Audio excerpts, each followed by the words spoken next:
Sofia, tutta la gente che stanno qua sono tutto gente di famiglia ristretta, inclusi quelli che sono omicizi e forse più famiglia che famiglia. Cheers.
Tonight's the night.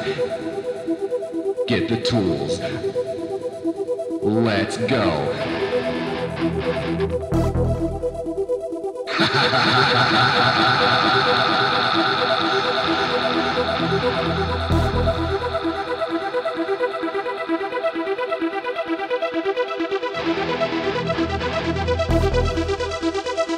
Without a doubt, I'm busting out.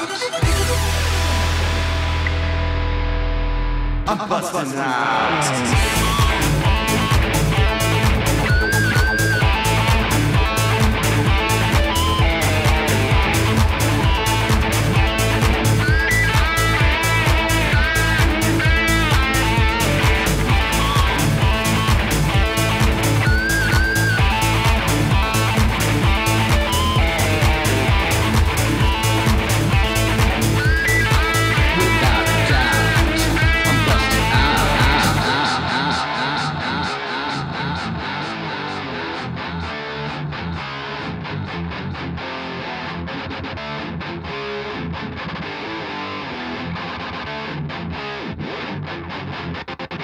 Who was that? Who was dressing so bland but kicking a sparkling sound worth 1,000 grand? It's Skate, the musical fiend.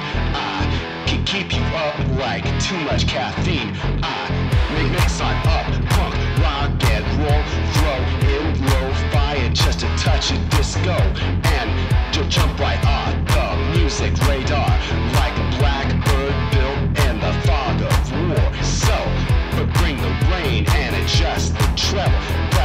But practice skills, take it up a level. But bust this dirty, but filthy bass, just so unearthly, moving this place. Just won't stop, just won't quit.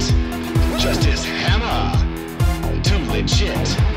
Just a bad pun, and a knee slap. It's kinda catchy, just like the clap. Hey. I'm busted out, I'm busted out, without a doubt. I'm busted out, I'm busted out, I'm busted out, without a doubt. I'm busted out.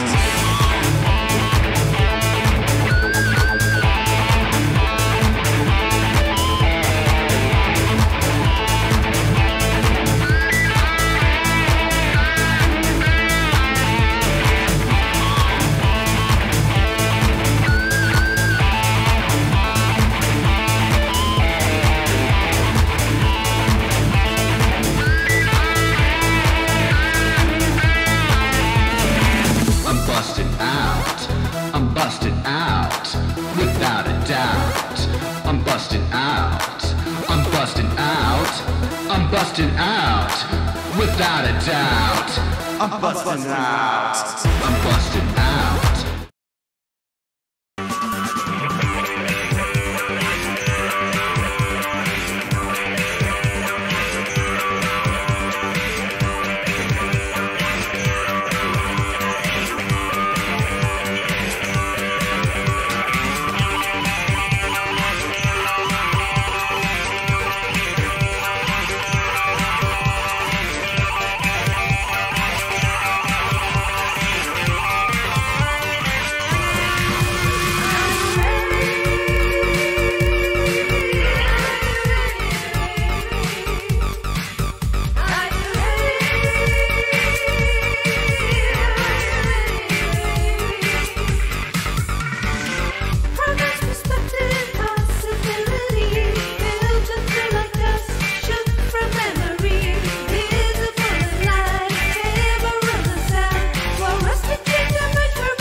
Hello, hello, hello, hello. How are you guys all tonight? So awesome to be here with you all. I forgot to tell Xander we're going live. I apologize, guys. Today has been a very, very, very hectic day. We've received tons and tons and tons of DMs and Twitter, Facebook, all the good stuff, Hangouts, but we had a lot of things going on. We were very ill prepared, so I do apologize. But all in all, it's just amazing to be with you guys, and I hope we're going to have a really good night. Xenia's got some really, really great... Windy City wants to see me dance to the music. I think I might lose subscribers with that one. I have a feeling I'll be losing a chunk. Well, there have been lots of news going on. Lots of great news today, filled with great things happening for us and for you guys in a very near future. Can't tell it yet. Yeah. But it's very exciting. We promise, we promise, we promise, we promise, and we deliver. It's going to be amazing. Like, we can't tell you all about our Tube Talk, the series we had last spring. We had over 60 guests on here. Is coming back. And we can't say anything right now, but put it to you this way, there's a lot of big people involved that's going to bring some of the guests coming, so things are really going to jump. It's going to come with a bang. Yeah, we're still kind of shocked this is going to happen, to be honest, so don't mind us. That's all we're going to say. And now we're going to be talking about it every time we start the live stream. Talking and not talking at the same time. No, I don't want to do that too often. We're going to get annoying if we keep pulling that one. But we're going to build it up. I promise you. You will not be disappointed, folks. Also, I have a suggestion that we should stop starting with excuses. Okay. I didn't think there was any excuse on that one. No, there have. I think we are starting our live streams with excuses every time. This is just us, okay? Yeah. The microphone is not working. The song might be not the right place.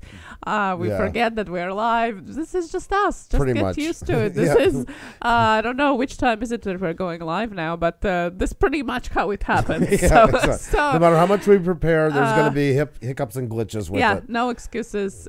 That's just how it is. That's who we are. Actually, today was a lot of fun. I know some of you follow us on Facebook.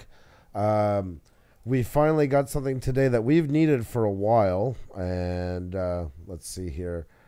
I'm gonna put it on here. Oh, I forgot to switch that over. I'll do that in a second. We got a car. We finally got a car today, so that was really cool. So it's about time. This has been long overdue. I had a Nissan Tribute, a 2005 that I bought brand new.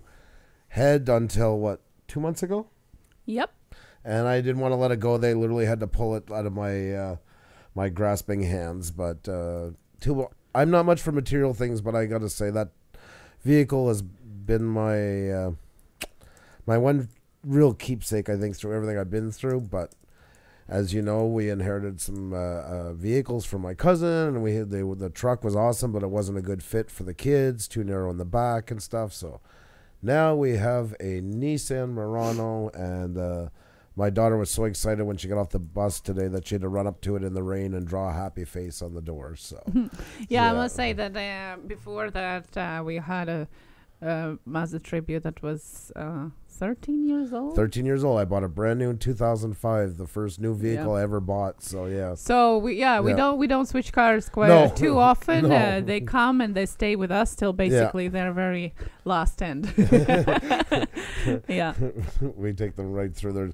And actually, we sold it. We didn't even sell it to somebody. I decided, you know what, for the extra couple $100 I get for selling it, I decided to sell it to a scrapyard, one of these pick your own parts places. Yeah. We said it's kind of like donating organs. Maybe some other cars will have new. It is in a way. Well, you get attached to the car, especially for having such a long time. And with Mazda, I mean, we traveled from one board to the other, basically, from ocean to ocean, so to say. Most definitely. In Canada and in States. And it has a lot of history. So it definitely carries some emotional value. And I hope that this one is going to have it as well. That's right. A lot of positive emotional value. Kids coming home from hospitals for the first time after being born. Yes. Us driving you home from the airport first time you came over, and all these things. And a lot of great memories. But that's the thing about it. You get to make new memories. So hope you guys are well.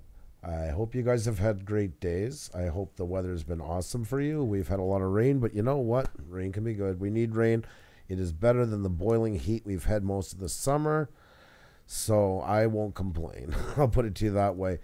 We were a little bit late getting in tonight and everything, so if you guys could not only hit that like button, we ask a lot, if you guys could tweet this out, that would really help us a lot because we didn't get a chance to prepare as much as we usually would. That would be absolutely awesome. That's what, by the way, I'm doing right now. Yep. So there you go, folks. So, and with that said, we'll have some great talks in just a few moments once that's done. TOT, sexiest couple in Montreal. You're so funny. Oh, my God almighty. You guys crack me up. You're an awesome group. So much love to all of you. I'm going to do a shout out here just to mention some of the awesome channels that are in here. Windy City Steve O, Will's World Media, Will Rock Network, Wander Full Story, Uniquely Jacqueline, Triple, The Video Game Maniac, Priscilla Mailleux, Patricia Sprinkles. There, see, I was jumping from French to English too quickly. I love it. Nellie Bale is here. Miss Chris World, MJB in the P2B. Lou Rock is here. How are you, my man? Been a little bit. Hope all is well. Oh, by the way, Lou Rock, just as a side note, I sent you a DM in Facebook, but it's under my name. I didn't use our business name. I realized after, so that's Andrew.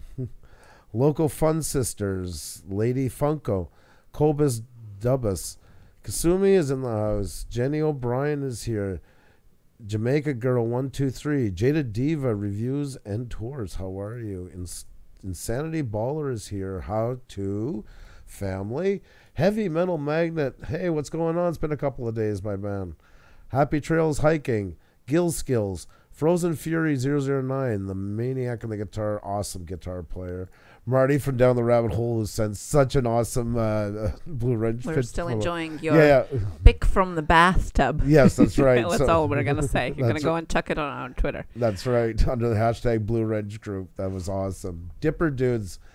Cyberbeam Studios. Cringe Report.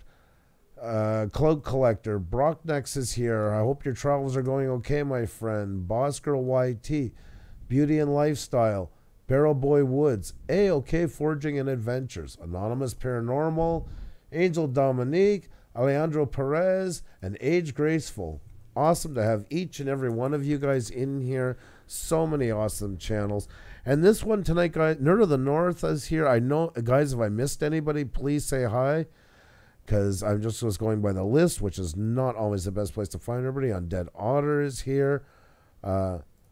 Also wanted to say hi to those of you who are listening to us on their headphones. If you can say hi in our chat, please do. If you can, that's okay too. Hope you can enjoy your evening with us. We are going to do a lot of hands-on and hopefully a little tip and trick tutorial type of thingy today. That's right. But I'm sure you can enjoy us in audio quality as well. So thank you so much for joining and enjoy your evening. Most definitely. Douglas Fairchild is here. MU Free Music, Inspired John, Brian Unbox, King Texas Hits and Clips. I'm still missing some. I'm trying my best, guys. Badger Farm Girl is here. Beauty and Lifestyle. Phelam Cuisine is here. Nice to see you. Mark Korn. Brian. Oh my God. Chades? Brian Chades? I hope I pronounced that properly. If I didn't, please accept my deepest apologies. John Franco is here. So many awesome channels. Andy's Journeys, welcome. Johnson Revidat? Johnson Revidat? Oh my God, I don't know why I do this. I always butcher it, but it's just because I love you guys and I think you deserve to be shouted out, even if I do it pitifully. Delty Paranormal. Miss Craft Beer Pours is in the house. How are you? COT says that they want to call in on our live. That would be cool. Yeah, we're thinking about doing... That would be cool. Yeah. I'd actually love it. WV Motard is here. Wow. Awesome channels. Douglas Fairchild's in here. Cookies. If anybody hasn't seen him, Doug's always giving you cookies in the evening. Awesome. Mama Goonie and Micro Homesteaders. Yes. And yes, if we didn't notice you, it's not because we don't want to see you. True. Please understand. Just say hi, wave, clap, anything. So if you're new here and you like what we're doing, and there's more to come, lots more to come, please try us out, subscribe to us, let us get a chance to show you all that we can do. If you're returning here, if you can also hit that like button, that would be really awesome. And like I say, guys, if you can tweet this out, it's tweeted out already, hon? Yes, it is. If you could, Xenia put out the link, if you guys could retweet it, that would be really helpful. I want to be your first caller. Yeah, we just have our own number right now, but I mean, we're going to find something to make that happen. We got it. Well, our own number is also a public number. Yeah, that's true in a way, too. She don't care because it's my numbers as public, so it's just like thrown to the wind. Well, it's available. You just got to look for it. That's a great help. There you go, folks. You can spam the hell out of me. Yeah. Mark Horn. Yes. Hello. And Karen Summers just made a thumbnail with Canva. Amazing. Awesome. Yes. I actually, by the way, yesterday I was working on some stuff for our channel, and I came across some secret features. So that's what we're going to be talking about later on. Yes, that's true. This was pretty neat, actually. So that something that I haven't, maybe some of you already knew about it, but I haven't discovered them yet on Canva up until yesterday. So I thought, I just got to share it with you guys. And that's what we're going to do today as part of our tips and tricks. There you go. I'm sorry. You just keep talking. You're supposed to be talking when you see me doing stuff like this. You know, we say we don't have to say anything. We just I don't have anything to say. Well, think of something would be a really, really, really big help right now. I like putting him in a corner. Yeah, like I know. Yeah, I love it. Enjoying we're going to get in a big argument about it. Throwing me under a bus. Maybe a magic jack where it plugs into your internet line. Okay, yeah, interesting. Yeah, that's true. That is a good idea. It is interesting. Any other ideas? We are all open to ideas of improving and building up the content. So, like I say, usually, guys, I have this set. Sorry, there I had to reset it. Kimber Kiss, hello, and Undead Otter. Hopefully, you can get your phone charged. And I'm gonna post a link once again. If you can, just click that share button underneath the video. If not, you can just go over to the Twitter and retweet our tweet, and that helps as well. Thank you so much. CGI Nerd, how are you? Coming in under all kinds of assumed identities. I love it. Yeah. That's a great way to do it. CGI Nerd, by the way, saying uses Canva and also have Photoshop. I end up using both together. Yeah. And that's one of the things, too. I do use both of them, by the way, as well. Why? Because you can, the design is really easy to make on Canvas. But then if you want to use it as a template, you need a see-through background, PNG. Yep. So then I put it in a Photoshop and do tweaking as needed, and it becomes a really nice template that you can just put on your picture. Anthony tweeted out, and Slippery Fish wrote, "Let the Puša take you." Wow. Wow, that's a lot of trust. Thank you. Oh my God, you guys are funny. And I apologize for the candy in my mouth. It's a cough drop. Otherwise, I would be coughing in your ears all night. A big, what does Andy say here? A big help down here in Chattanooga is we have 1 gig and 10 gig internet available to anyone in the EPB footprint, electric power board. Wow. Very nice. That's awesome. We just upgraded to 300 up, 300 down. They did have up to 1 gig.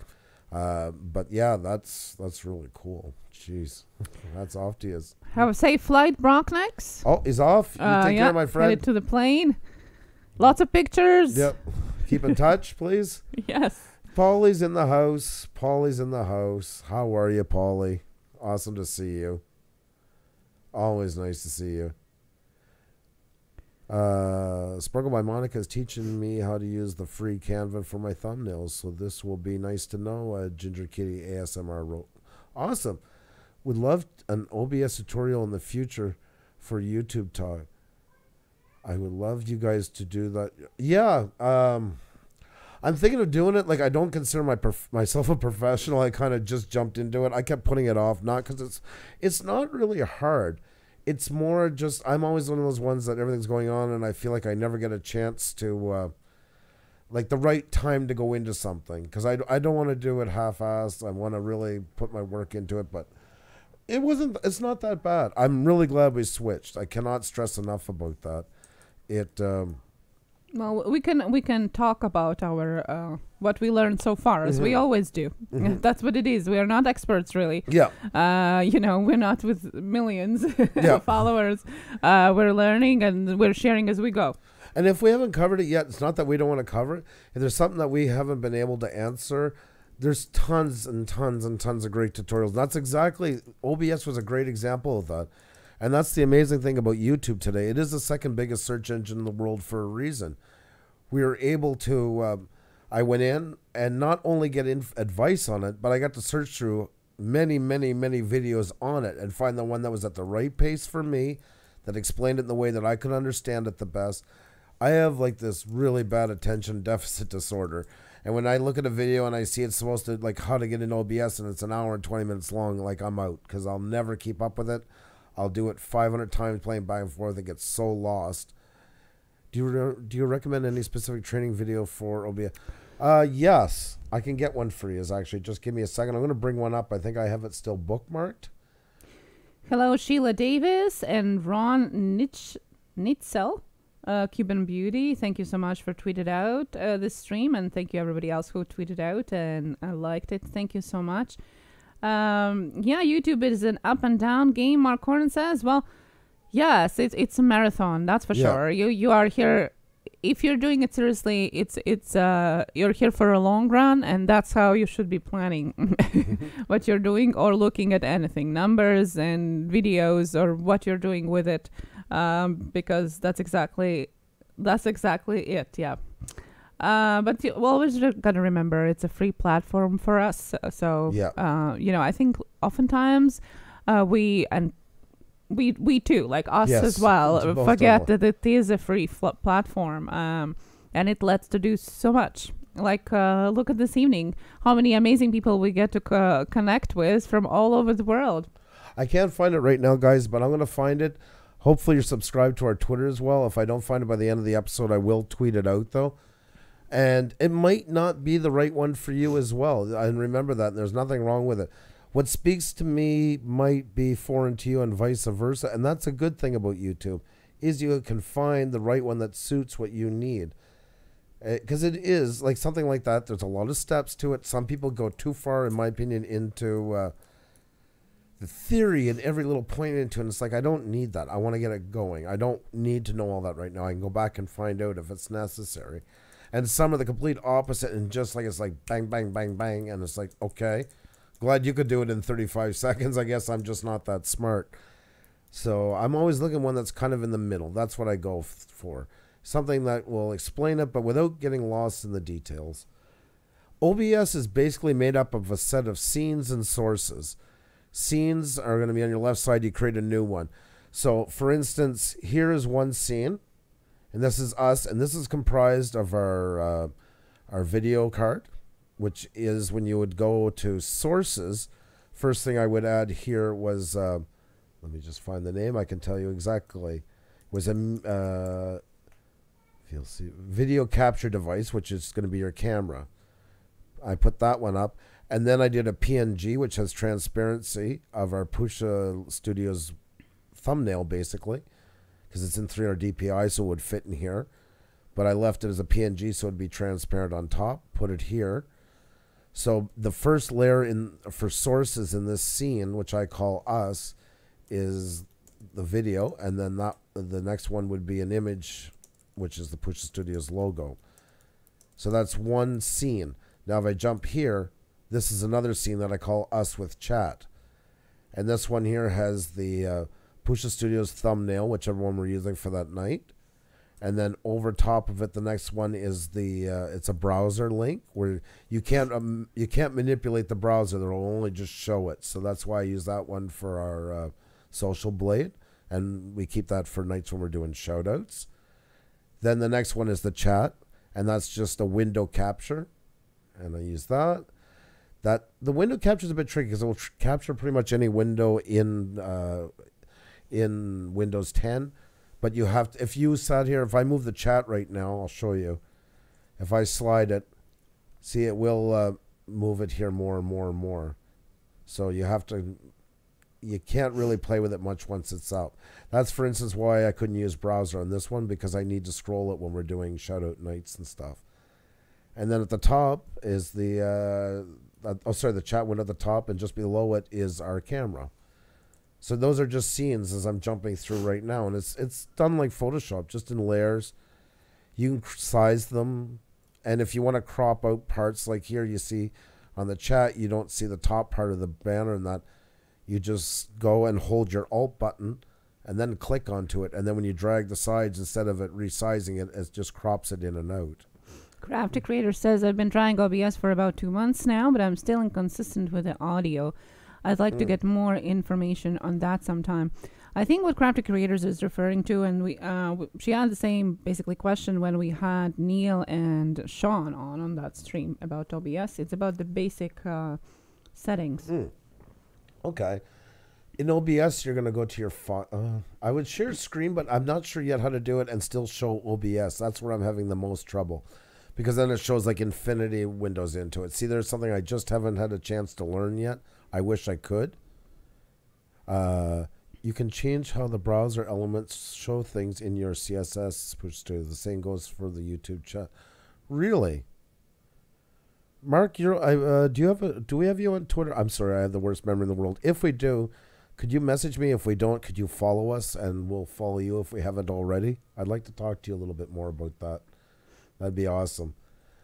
Under settings, you go File, Settings in OBS, and you go to your audio. And desktop audio device is basically to capture your desktop audio. That's like when we play the music with the thumbnail just before we come on. That's using desktop audio. And that usually you can set to default. I just have mine set because I'm running everything through my mixer. But most times that will be a default. And then the next thing right after that, I disable desktop audio device too, because most likely if you're asking this question, you won't need it anyways. And then your audio device, you just leave that one as default. And that's your mic you're running through, whichever. If it's not picking it up, because down below you're going to have your mixers on your main board, and that's where you control what you hear and what you don't. So right now I have the mixer for the mic all the way up. I have the mixer for my Logitech webcam because that has a mic onto it, but I have it shut off because we don't want to use that. And right now, desktop audio I have off because I forgot to shut off my notifications so you guys don't get dinging in your ears. And basically, that's pretty much it in a nutshell for the first part. To get audio up and running is through there. There's really not much to it. Desktop audio is just to capture any audio that's coming through your computer. Like if you want to play a song on or a video through Windows Media Player or a web page or anything like that, it's always going to refer back to your desktop audio device. And then the other one is your mic. And I always find it good to disable all the other ones because like you have room here right now for 3 mics. We don't have them set up because everything is coming through one mixing board. So I just disabled everything. I hope that answers a bit of it. And as a side note, down below on that mixer, you're going to have little wheels right beside the volume icons. Just click on them and you can add filters to your sound as well. I don't know if we have ours activated right now or not. We had some trouble with it last time. Yeah, no, with the noise gate and that. I got to play with them a bit more. Okay, that starts to sound more like it's foreign language to me. We have to return back to it in more depth, I think. Okay. So, well, what would you like to know then? What would you like me to say? Well, I think we should go in depth with it, with when we can share the screen as well, so then we can have a more visual and more in-depth explanation, because I'm sure lots of people have questions. I use a Blue Yeti and the C920 Logitech Cam. However, when I try to play music, the desktop audio sound muffled, not clear. Oh, I get what you're going with. Maybe bring down your slider. Beside your mixer, you have your greens or yellow and then into red. If you're up in the reds, which happens a lot with desktop audio, bring your slider down. You don't want it no more than like a quarter into the yellows. That's the maximum. That might be causing a lot of your problems right there, is just the input going in as to... if anybody knows about, like for graphics, if you have a slider, if you overexpose pictures too much and all that stuff, they'll start to crush the colors. Same thing with sound. It will. You okay? Yeah. No. Oh.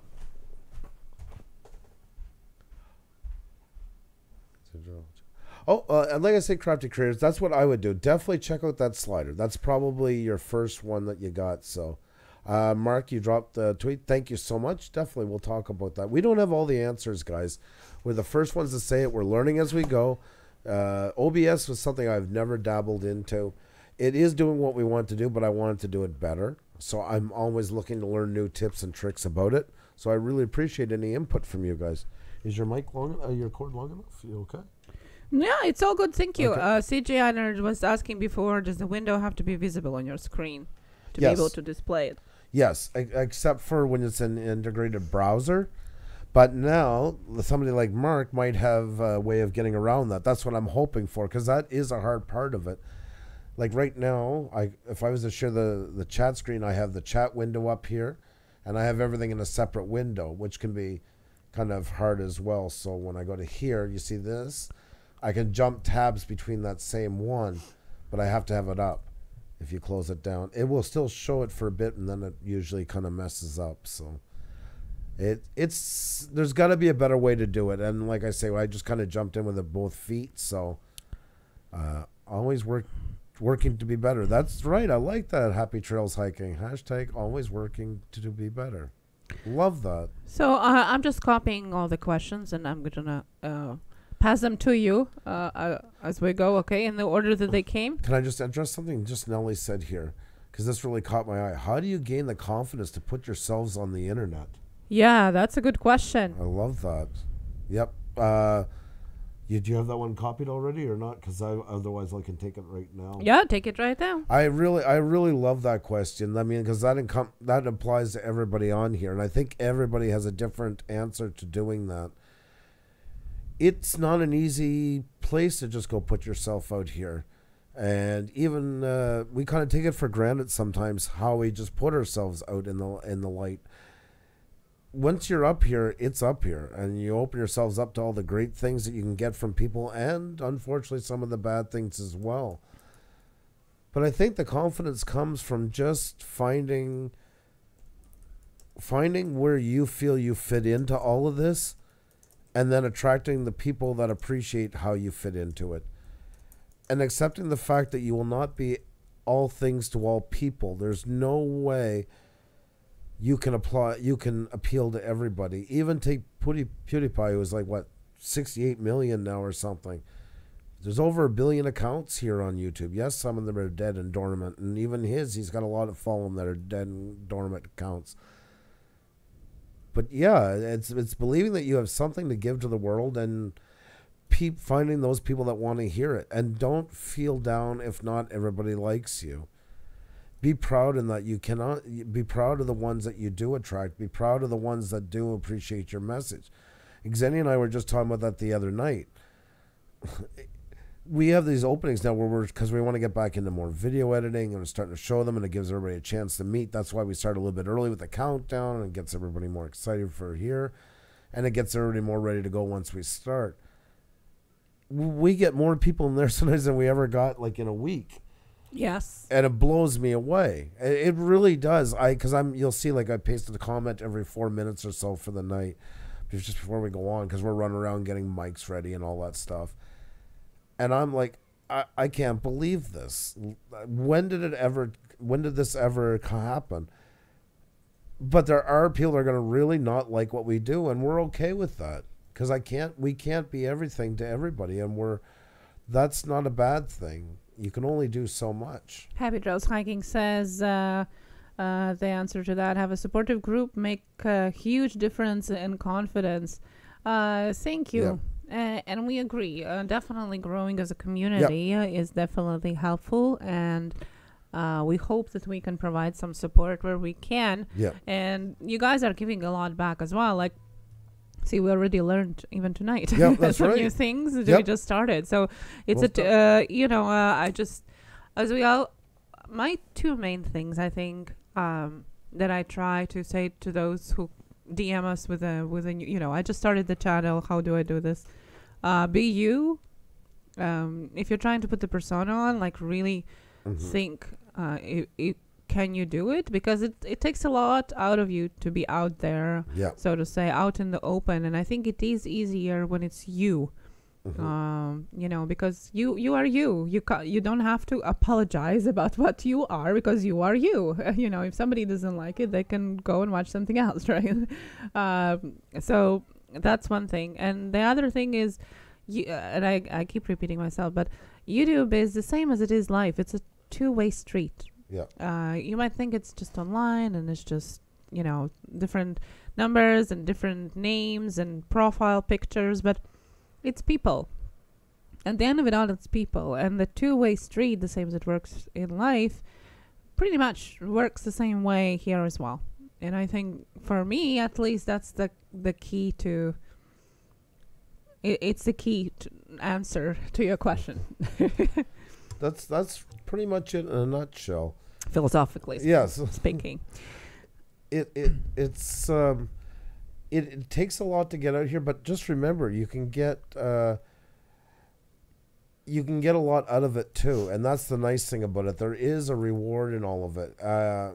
It's amazing how you don't feel alone once you start something like this, and it is rewarding. So there is light at the end of the tunnel. It is going to be like anything else. Nothing is overnight. I watch so many people get fed up and, well, I got 100 subscribers and I only got 15 in the chat. When I do a live stream, it's like, well, that's actually really good. Like, you should be like amazed by that. We certainly didn't have it when we had 1,000 when we started doing this. Oh no, we for a good month at least we had like 4 to 8, sometimes 10 people, which was like, oh my god. That's right. And I mean, it was only in spring, so don't fret, it's always coming. I remember the first time we passed 40, we thought we had broken like every record on the internet, it felt like to us. Yeah, exactly. So it's just patience. Yep. Idiot of the day is just 8 from 500. I just had to say that. I just love some of the names of the channels. Nelly continues with a question. How do you deal with social anxiety when coming on? Because she says she gets like really bad on that. Well, I think everybody gets in different levels. I never, ever, and Xenia too, like we never wanted to be in front of a camera, and it was not a comfortable feeling. It wasn't a natural feeling. We're really happy behind a camera. That's just our niche.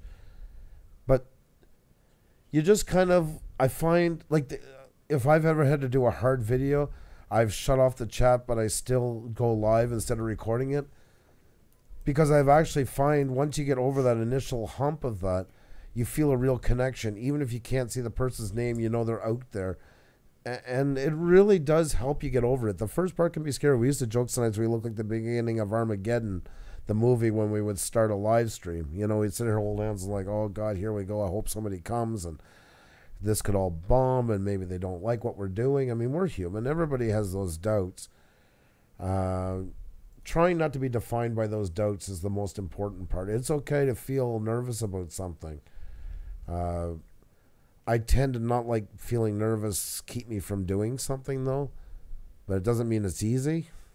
So it definitely wasn't easy. The first week was like definitely crazy, and even after a couple of months we still were joking that it all looks like Armageddon, like before. And we still get it sometimes too.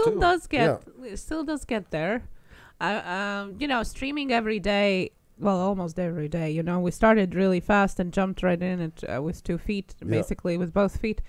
And we're streaming 6 times a week, and we're getting back into that again with our season 2. But I think that really kind of helped ease it more, because it just was so condensed, right? It was, and maybe it even helped it more because you kind of developed routine through the day, how to get ready for it and what you were doing to get ready.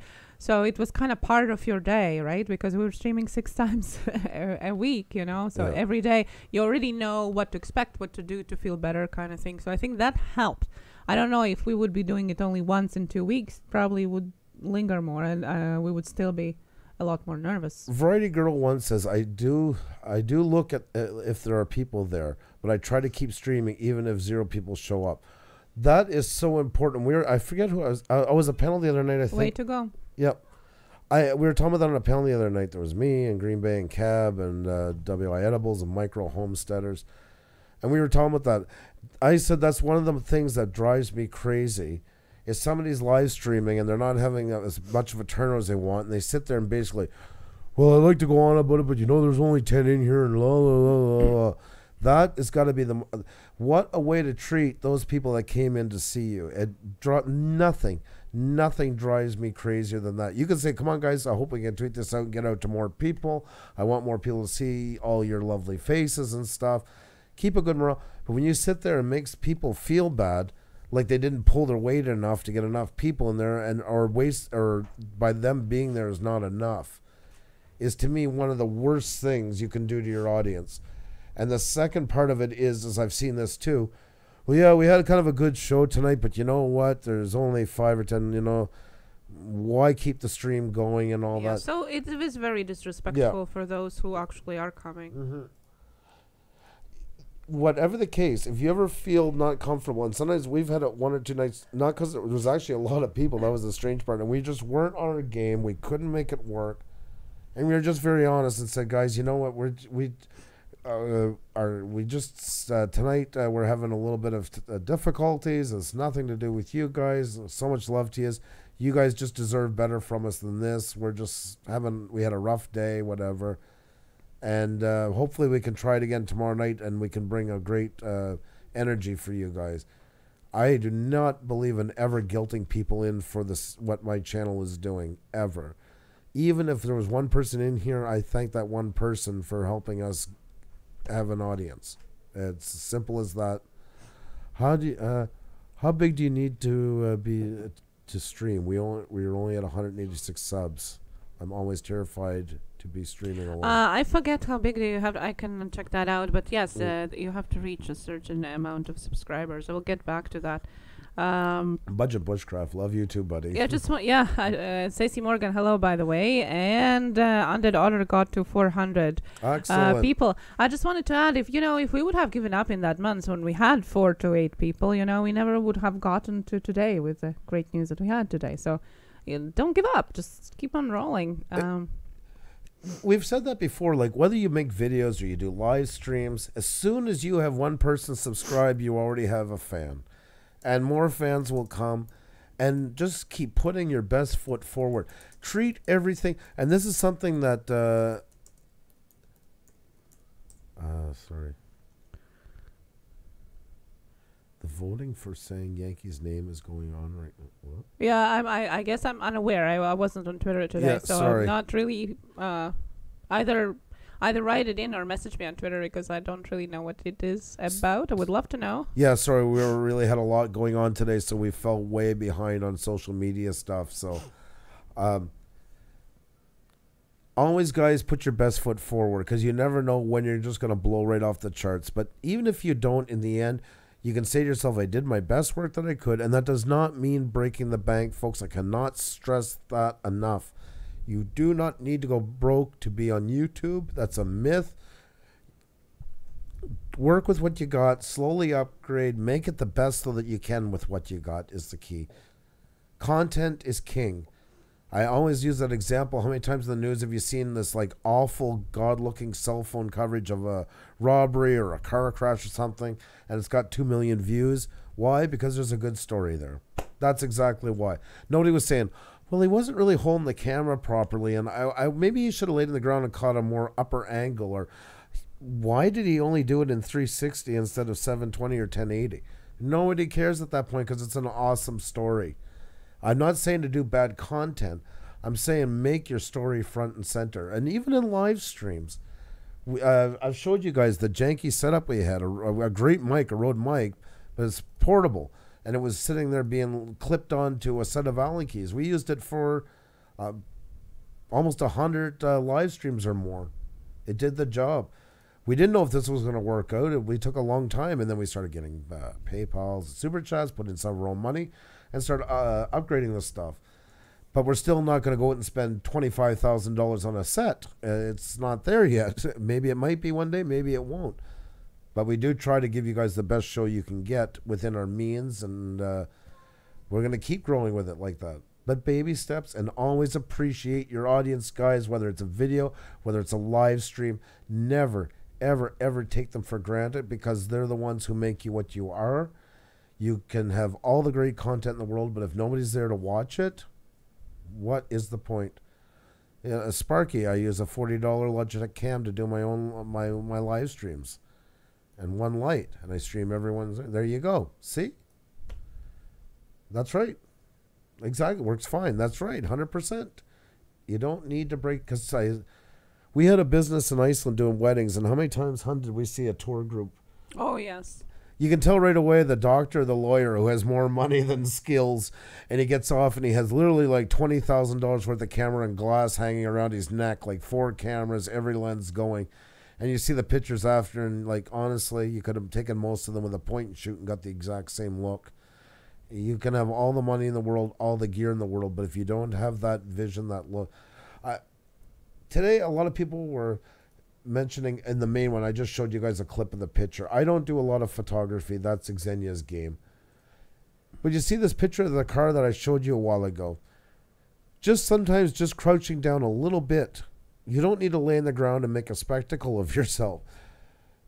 The key to good photography is just don't shoot straight from your eye level. If you have this car and you put 100 people around it, 98 people or 95 people are going to sit and do this. They're going to put it in front of them, get as much of the whole shot as they possibly can, and click.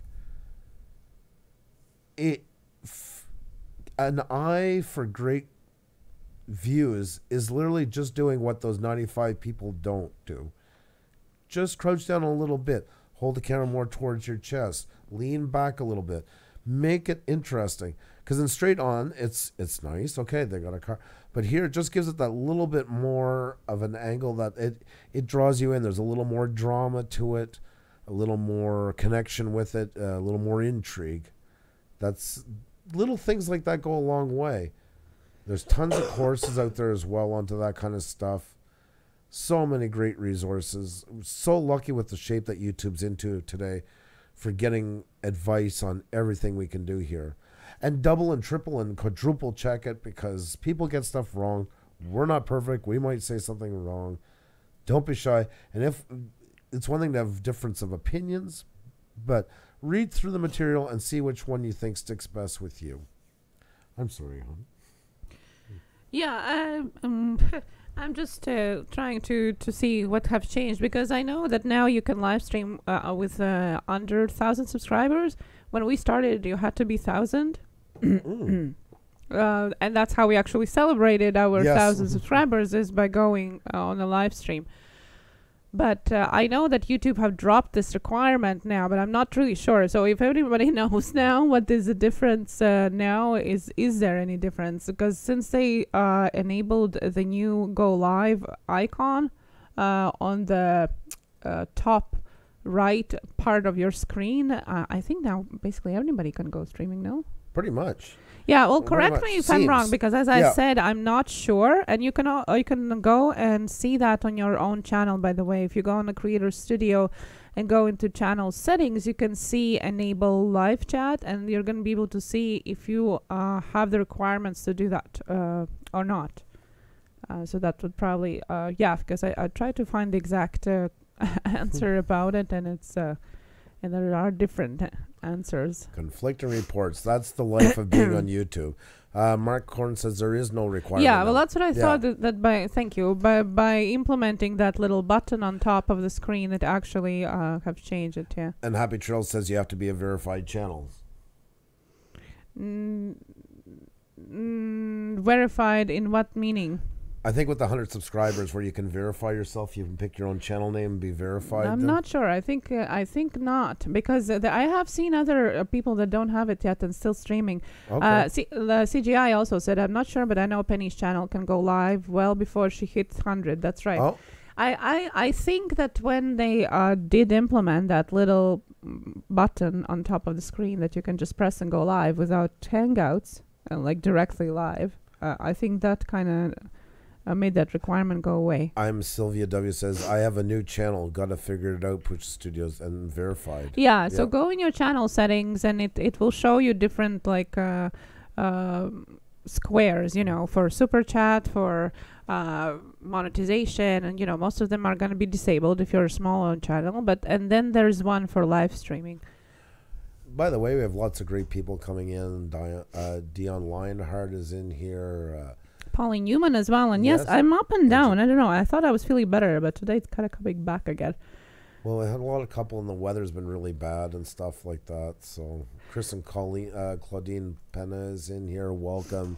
Angie Butler is in here. Awesome to see you all. So many great faces.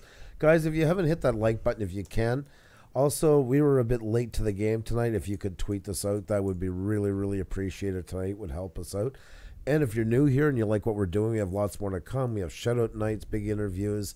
Yeah, we got some really big interviews coming. We just found out, like, literally when we got on here. So things are really, really going to be jumping up.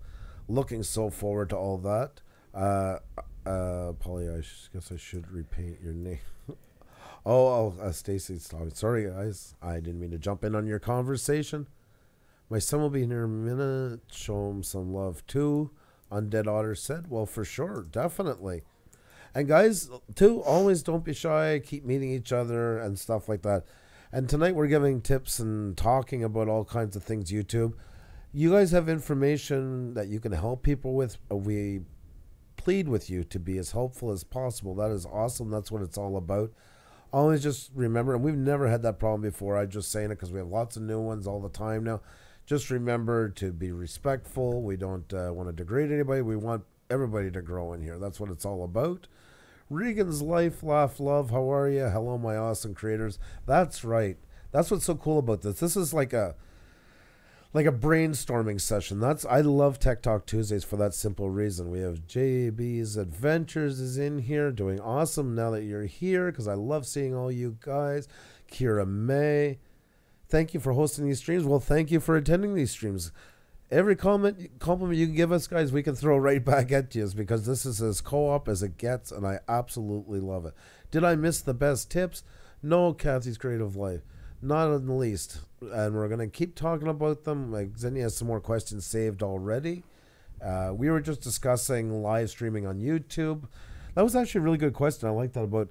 It's nice to do the technical stuff, but also, too, about, like, mentally preparing for them and how to handle it. And yes, definitely. You know... We got into YouTube when we were already here, and then we revamped ourselves in the middle of what I would like to refer to as the wild, wild west, or the gold rush of YouTube. And it was a pretty crazy time to be part of here. It feels like it happened 20 years ago. Yes. You know, back 7 years type of talk, but it was nuts. And I think things are getting more evened out. And guys, I cannot stress this enough. One thing that was learned from all that stuff is please, please work together. That is the best way to grow in this platform, and it doesn't have to be within your core. If you're a mechanic, don't just do it with mechanics. Find other people you can collab with, giveaways, all kinds of stuff. Do a live stream together, do a video together. Find ways to combine your work each into making some awesome videos. Variety Girl asked, do you use a webcam or an external? We use an external cam. We got the Logitech C922. It's good. It does its job very well. We might be changing that a bit too. That's something we're thinking about kind of upgrading as well and going into a full-fledged camera for in here. We have some ideas. We're changing it up. I thought we'd have it already by the time we started Tube Talk, but it's not going to be. But we'll get things going. That's right. We're nearly at 100 viewers, guys. We have 96. That's awesome. 96 awesome creators in here. And this is a little more chill than the shout-out nights and stuff, and that's what's great about it. It gives us more time to kind of talk, brainstorm. And guys, tonight's a great chance to talk with other creators. Come up with ideas for yourselves. We just topped 100. That's really cool. Thank you guys so much. And 100 likes and 100 at the same time. That's amazing. Maybe that's a good luck thing. I love it. The trips are in here. My God, we got all kinds of great ones. Cartoon that. We're talking about all things YouTube, guys. Xenia, do you want to start on some of the questions that you saved? Do you want to bring them up, or? Yeah, just a quick question was from Weekend Warrior Outdoors, who asked, do you know if you can use a card in a video and link it to unlisted video, so the ones who click the card get to see the unlisted video? By the way, very smart approach. Never thought about it. That's very cool. And yes, you can. That's very because cool. If it's private, then no. But if it's unlisted, then yes, because everybody with a link can access it. So you're providing the link within the card. So yes, you can. Very smart. That's a really good idea. Yeah, I See like what that. we mean about learning from you guys as well. This is a co-op, spreading ideas around. So that's really thinking outside the box. I love that. Yeah. Variety says, I cannot get my camera to live stream on Mac. It is Nikon DSLR.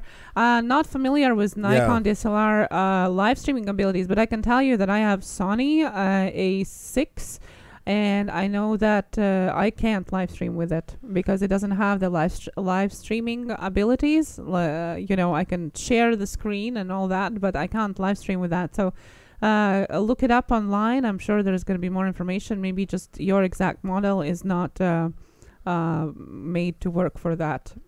How often should you do a giveaway? It's a good question. And I have had questions before. Is it actually a good thing to do giveaways on the channel? And should people do giveaways on the channel? And I can tell you that, at least in my opinion,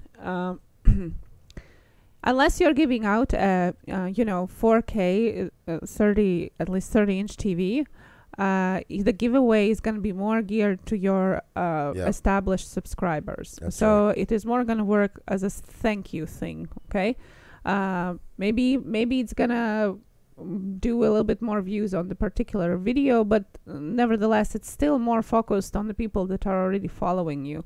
So if you want to expand your audience with your giveaway, then you're gonna really put out something that is worth a lot, like a camera, a huge gift card or something like that, because then it's gonna draw more people that are not subscribed to you yet. So I think that's what you got to ask yourself. And then how often can you afford it? Some people do it every week as part of their live streams, for example, that's fine. And Panic D does it with their merch every week, and they build their email database with that as well, which is great.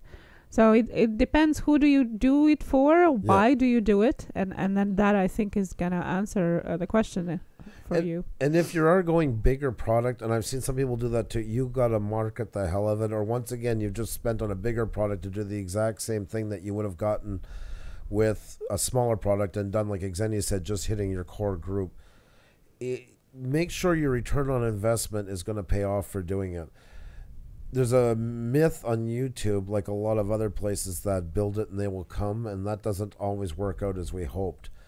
So don't put your eggs all in one basket thinking, okay, well, instead of doing X, Y, and Z to grow, I'm just going to put everything here into plan J and spend some money and get a bigger product, and that's going to bring in all the new people that I need.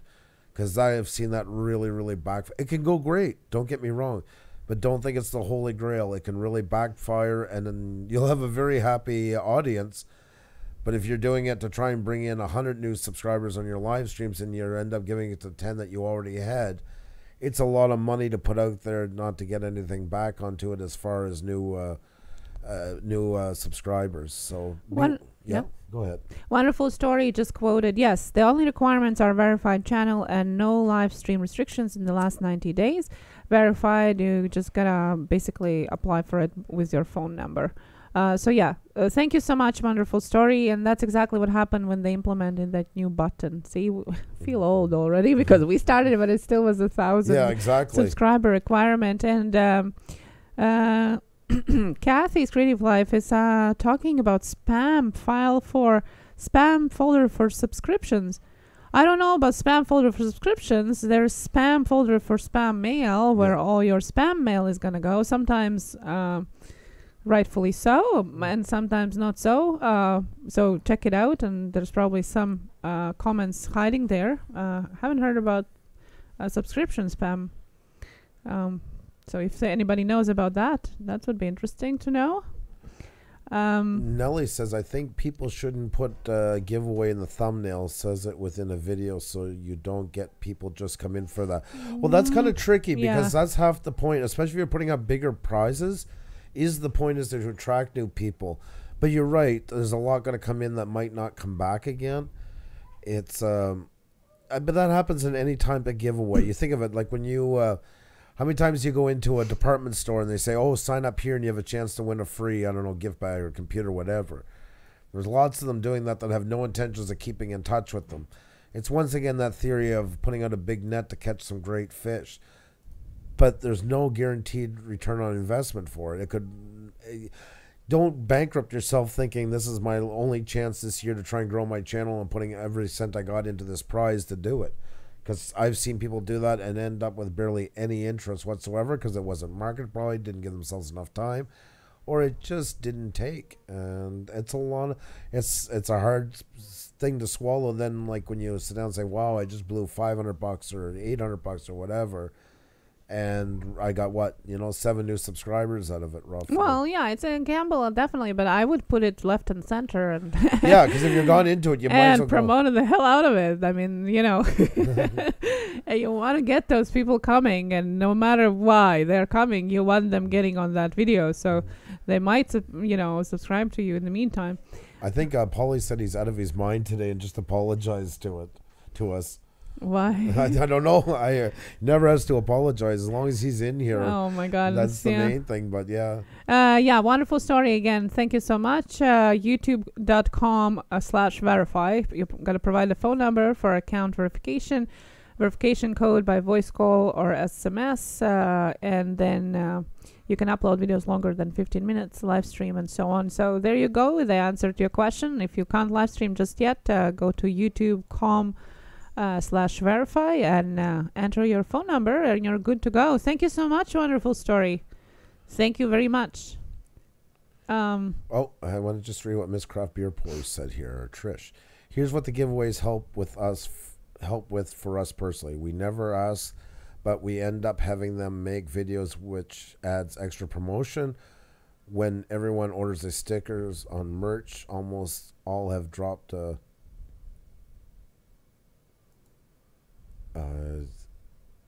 I got cut off, but I get where you're going. No, exactly. And those are like it depends on the promotion. You guys are right onto that stuff. I mean, there's always growth. We were talking, especially though, more with some people go and put up like huge amounts of stuff, and I've seen it, $500, $600, $700 prizes, and especially when they're not that big yet, that's a lot of money coming out of their own pocket. It's just accept that it might not go exactly as planned. A lot of you guys know I did marketing promotions for one of the bigger music companies in the world for 7 years, and I've seen some promotions bomb. Like, us put a lot of money into them and them bomb. It was the wrong time, wrong spot. It can happen. I mean, because as you're bigger, you have a bigger team. That doesn't happen as much, maybe, but it can happen, even when you have a really high-end, well-known product.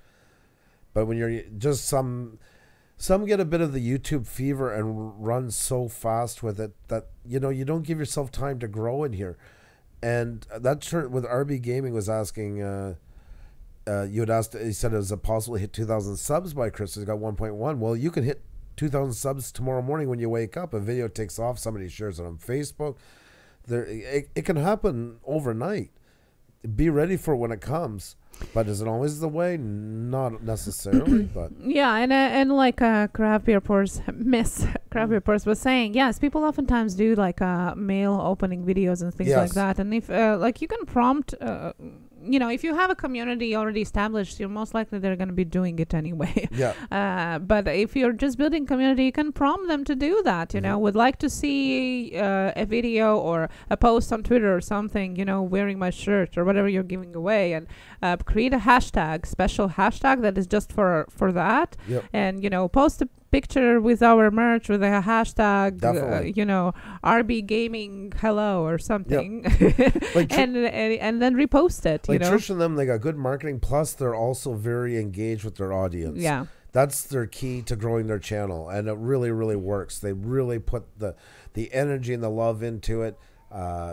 There's channels I've seen sit on the sidelines and they always complain, well, I don't know, they're growing, I'm not. And that. Well, they're another one that's just taken the bull by the horns, and they definitely work with their channel. They give tons of attention to their audience. They involve them in everything. Everything's a good club. Same what we did. A big part of what helped us grow, honestly, was the Blue Wrench group. Was a big, big, big growth step for us. Getting people to put selfies up all the time under the hashtag Blue Wrench group. Making everybody feel like this channel is part of them. For us, it was giving everybody blue wrenches. That was marketing that we didn't even have to pay for. That really, really worked well because everybody wants to belong. Everybody wants to think they have a piece into this. And you do. So it was kind of, it's a very quick story. We lived in Saskatchewan for a while, and the football team there was horrendous, and they hired a marketing team to try and build up their numbers. Marketing team came in, looked at them and said, well, they're god-awful. And they're like, well, okay, but how do we work with that? So then they decided, you know what? If the team is doing that bad, let's celebrate the fans. Let's make them the marketing. So they did all this stuff, and they started marketing, coming up with names for them all, and pushing it, and they became the richest football team here in Canada in the CFL. And we kind of borrowed a page from them and did the same thing. We were just starting out. We don't have all the answers. Weren't exactly the most polished machine. Still aren't by times. But we did that. Instead of focusing and making it all about us, let's make it all about the amazing people that are in this chat every night. Yeah, and it helps everybody. Yep. You know, it helps you guys and it helps us as well. And we've always been transparent about that too. You know, and definitely that's what we started in our live stream today, is talking about the community. The part of growing your channel is growing community. You know, that's definitely definitely. Thank you, Trish. Are we talking about the Rough Riders? That's right. That's right. Yeah, my God. Yeah, watermelons are disappearing when the season is on because they're on their heads. This place has no watermelons available whenever the team plays because they got them all convinced to buy them, cut holes in them, and stick them on their heads. They had a contest when we were out there on a radio station. Are you, what was it, Rough Riderville? I forget what they call themselves now. It's been so while. And they actually got towns to compete who was... Let's call it Rough Riderville. I forget the exact name. The town that won actually painted the whole downtown core, all the streets, the street green, did the 50-yard mark, the whole 9 yards. The thing looked like St. Patrick's Day had thrown up all over it. It was so green. And, I mean, that's marketing you can't pay for because it was all done by them. They paid everything. You just celebrated them at the end. And they were just the winners. There was tons of them that did it. RB Gaming, we're trying to get to all the questions. Just be patient with us, though, please. I know you keep asking the same ones. I'm going to answer this one. It's okay. I copy-paste them. It's okay. We'll get to them as we can. Okay? I'm getting to them. Just be patient. I beg of you. Thank you. Inmate 187. I love this. Hey, Puša Studios in chat showing love. Cal and Sugar Bay sent me. Well, it's awesome to have you here. I'll get you a wrench right away so you don't have to walk around without one. We're over 100 people in the chat, guys.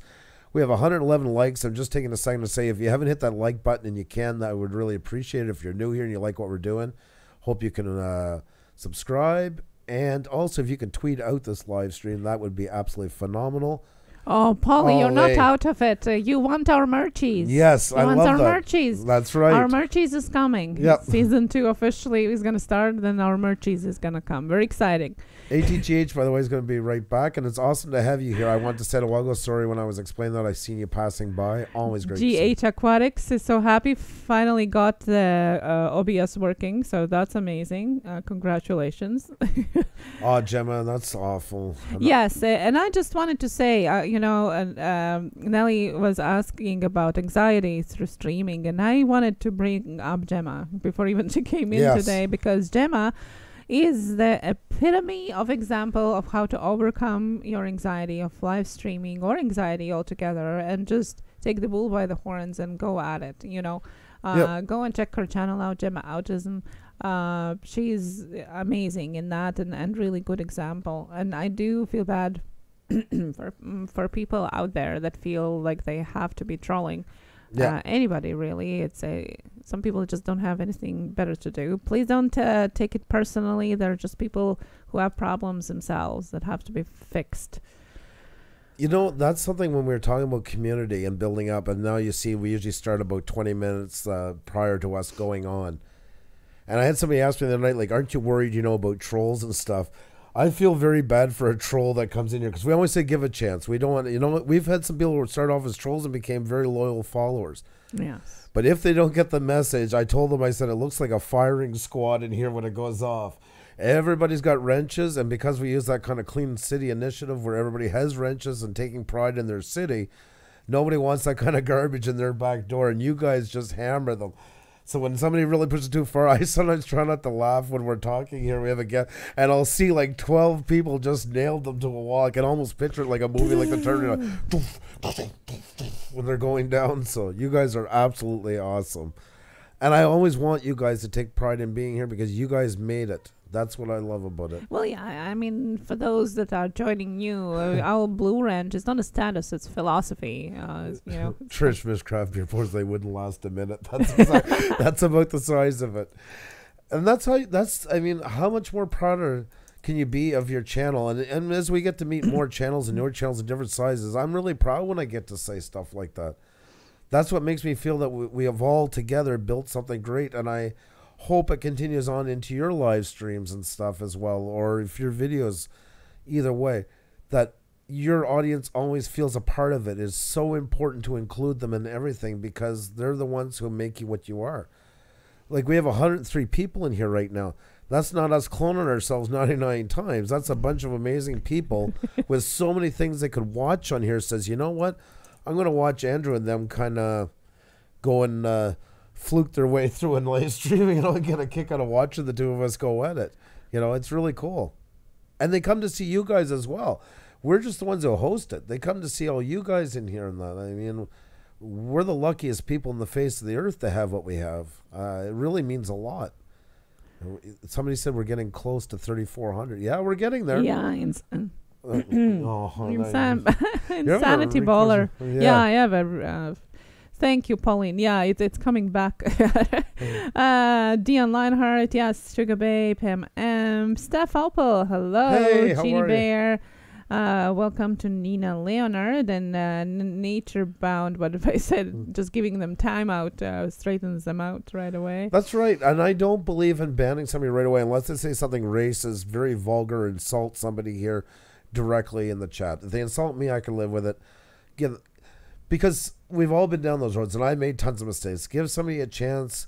I've seen that where somebody comes in and it's a shout out night, they're all ready to go, and they're like, support me, support me, support me. But you know what? There you go. See what I mean? It don't last very long, guys. Hillbilly Jimmy Dixon, hello. Living examples. Yes, exactly. Polly says, we need you guys more than you know, Puša Studios. Guys, we need you too. You're our social life. Thank you so much. Yes. Oh my God. Thank you, guys. Okay, so we have still some questions okay, let's group them a bit together. And guys, if you have some questions, please feel free to post them, and Xenia will copy and paste them, and we'll get to them accordingly. So one short question. The Night Owl asked, why does YouTube cap the amount of people you can support? The reason why is they don't want you to build your channel on support. In a nutshell, that's why. And they know... Okay, this is going to be tricky, but basically in a nutshell, after 2,000 people, there's no way you can humanly watch every video that's being put out there. That's... Well, even that is a stretch. But yeah, exactly. I'm just trying to be as polite and grounded onto it as possible, but... there's a very, very realistic reason for it. So yeah, and I mean it grows too. As you grow, it grows. The only problem I have with that is that there are people that have channels but don't have content, meaning they're viewers, and they only have channels because they want to be part of live streams and comment, because you have to create a channel. You can't just you can watch, but you can't participate in the chats if you don't have a channel. So that they cap them, which is really, people use it as a TV, and then it's like cutting off your programming. You only get so many programs. But if it's it is for creators for sure. They don't want to have a sub for sub culture, obviously, because you can only support so many people as a creator. That's for sure. And also, with that said, guys, about live streams in general. As you know, we almost lost our live stream privileges twice. YouTube is playing catch up with all of that because live streams were only meant to be like kind of a little add-on, a little bonus for creators. But now they're the fastest growing content on YouTube, and they have not caught up to it yet. They still have it registered basically as a perk, not as main content. So I'm expecting a lot of big changes in that in the next 6 months because of that. And I think live streams are going to get a lot more predominantly recognized by YouTube because of that, because they just never expect them to take off as quickly as they did. Yeah, and it already does. And even in marketing, if you read, any information about marketing in general, I'm not talking just about YouTube. Basically, videos are starting to be called a thing of the past. Yep. Go live streaming. The big brands, go stream. Take client with you on the events, show them your work through the day. It does expand. So live streaming definitely is out there, that's for sure. But it also means that YouTube is going harder at it as well. Yeah. And it also means that trolls are going harder at it as well, because like Andrew said, we have been targeted twice with that, and it's not pretty, but it's solvable. One thing that I wanted to add to that is I know there are some people in the chat too, and I have had conversation. Well, I don't want to monetize my channel. I'm just doing it for fun. You don't have to monetize it with commercials, but I would suggest still adding your channel to the YouTube partnership program. Because you get. Oh, we got a raid. Sorry, I just cut. That's why I was wondering what was going on. We're getting raided. Oh, by welcome. That is so cool, guys. There's an awesome channel, AOK Forging. You're taking. I love it. I love that so much. You welcome got the to raids. our channel. When you take over, that's awesome. Awesome to have all you guys. I'm throwing wrenches on to you. It's so nice to have you all here. AOK Forging, we've known since the beginning as well. They're an awesome channel. They have some fun. Oh, thank you, guys, and thank you. Please join us, and hope to see you back to see our live stream. By the way, tomorrow we're back with our shout-outs. That's right. Shout-out 7 p.m. tomorrow night. So that's 7 p.m. Eastern. That's amazing. Thank you. That was really cool. So even if you don't want to monetize your channel, still apply for the partnership, because one big thing that comes with it is that you get basically the direct contact with YouTube. So if you get your video deleted by accident, if you get attacked by trolls, you actually have a person and access to a person that you can have to help solve your problems, and usually he or she replies within 24 hours, and it's really smooth, has been really smooth and really fast for us, and you only get it when you're in partnership program. So even if you don't want to monetize, disable monetization on your videos, that's fine. Just still apply for the partnership. So maybe you can have a super chat enabled, and then you can do all the super chats donations for the charity. You can do that too and still be non-profit, right? But if you don't apply to your partnership, you can't have it. So there's lots of perks that come with partnership that not necessarily means that you are monetized with commercials. So really, guys, think about it, because I have had these conversations a lot of time and trying to convince people that you do it. You have to do it. It's like having insurance on your channel. Definitely. They helped us like twice. We almost had our channel taken down. It was the second time then we were monetized, made it so much easier. Worst father in the world. I do a live stream with my daughter, 7 years old, the day before she goes to sleepaway camp for the first time. I come home all emotionally broken up from taking her there. Go to delete a video and accidentally delete the one of her and I together, and they got it back for me, and we wouldn't have got that if we weren't monetized. So that was right there, I would say. Yeah, and Little Lamb, I feel for you, but unfortunately, those partnerships that were before February, they blank them out, and that's also a conversation that I have had before. People say that I have been partnership before. That doesn't count, unfortunately, anymore. You have to have this new one. And I do feel for you. Everybody were in the same boat. AOK Forging, October 4th is my birthday, and we want to do an around the world live stream, 2 p.m. Central. That's very cool. That would be awesome. I love that. Can you message me us on Twitter? I would love to be a part of it for sure. That's awesome. That would be really cool. Yeah, let's do it. Also, on the side note, how do you April, but I need to have content up first to warrant more live streams. Aiming for 100 before next threshold. Yes, direct content. Well, no, there are also channels that are just live streaming, so you don't have to. It's up to you with your channel. Exactly. is for. I mean, you can, I know since you are a speaker, you could probably take your viewers with you in a live stream and before you go on a conference or even on the stage. That would be awesome. Why not?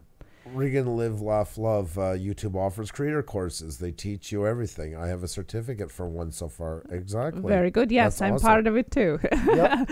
It is, and it is very, very, very good option. How to contact them? Somebody asked. Well, you actually send them email. You go on a Creator Studio and click on YouTube support help button, and you send them an email. And once you start the communication, you have them on. Happy Trails Hiking. If we had monetization before, how do we keep money that was there? Well, unless something's changed, it's still there, and you just got to get monetized again. And then once it's over 100, I'm guessing it was under $100 that they would have sent it to you. Yeah, and the other way of doing it was to cancel your AdSense altogether, and then they would send you the difference. I hate saying that because things change by the moment with them, and what that was even a week ago could be different now, so you definitely got to check in and make sure that's the most up-to-date information. Steph Apple has her birthday on October 4th too. That's you go. Amazing. That's awesome. You'll have to celebrate with them, Steph Apple. Get in contact with AOH. Yeah, hedgehog. We're all hedgehog. That's true. Karen Summers, it is bedtime for me again. Have a great stream and a good night. Thank you so much for coming. Always love having you here, Karen. You have an awesome night. Okay. Thank you, Mandy NRG. If you have not already, be sure to follow Puša Studios. Thank you so much. Thank you. And Polly, yes, that was partly directed at you, and there are some other folks out there. And I completely agree. It is everybody's else's, choice if they do that or not with monetization. It's up to you. But it's just insurance. You don't. It's hard to see, and there have been more and more channels that are not in partnership program, and they get attacked by trolls, and there's nothing they can do. Nothing. And we can't help either, because there's nothing you can do if you're not insured by this partnership.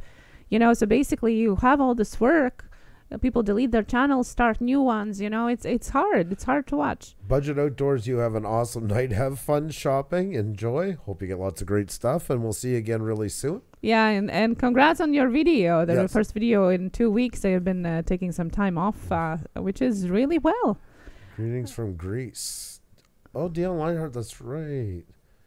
First to Puša Studios, after to all. Thank you. And Fatma's Kitchen, hello. And I gotta mute because I'm gonna yell for my son to get me some more coffee, and I do not want to deafen you all, except for Xenia, who will have her headphones on. I'll be right back. Chris. And there we go. He's awesome.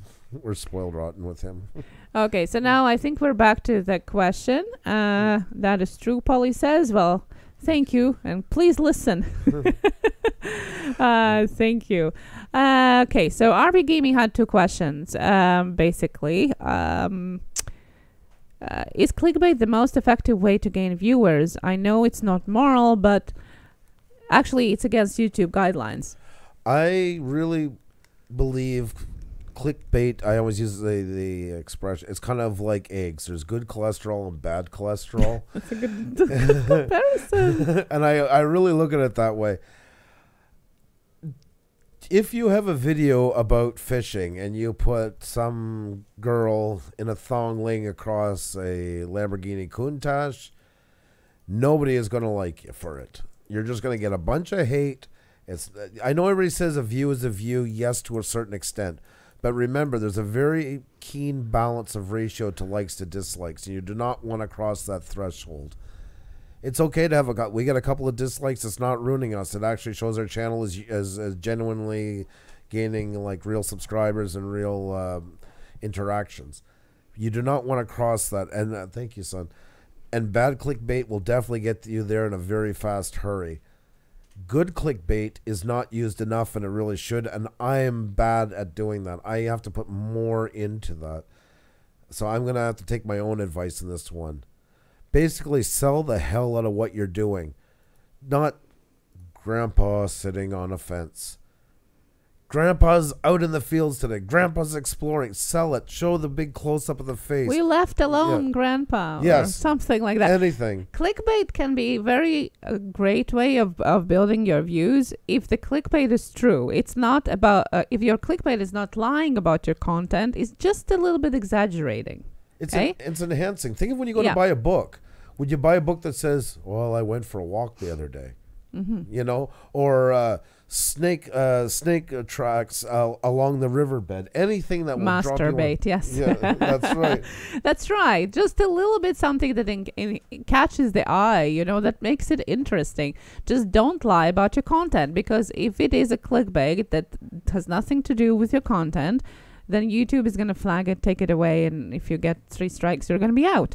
So don't do that. Like people say, I don't know, Logan Paul, I'm going to say now once in a live stream, okay? And now, okay, I'm going to put it in the tags. I'm going to put it in the title. No.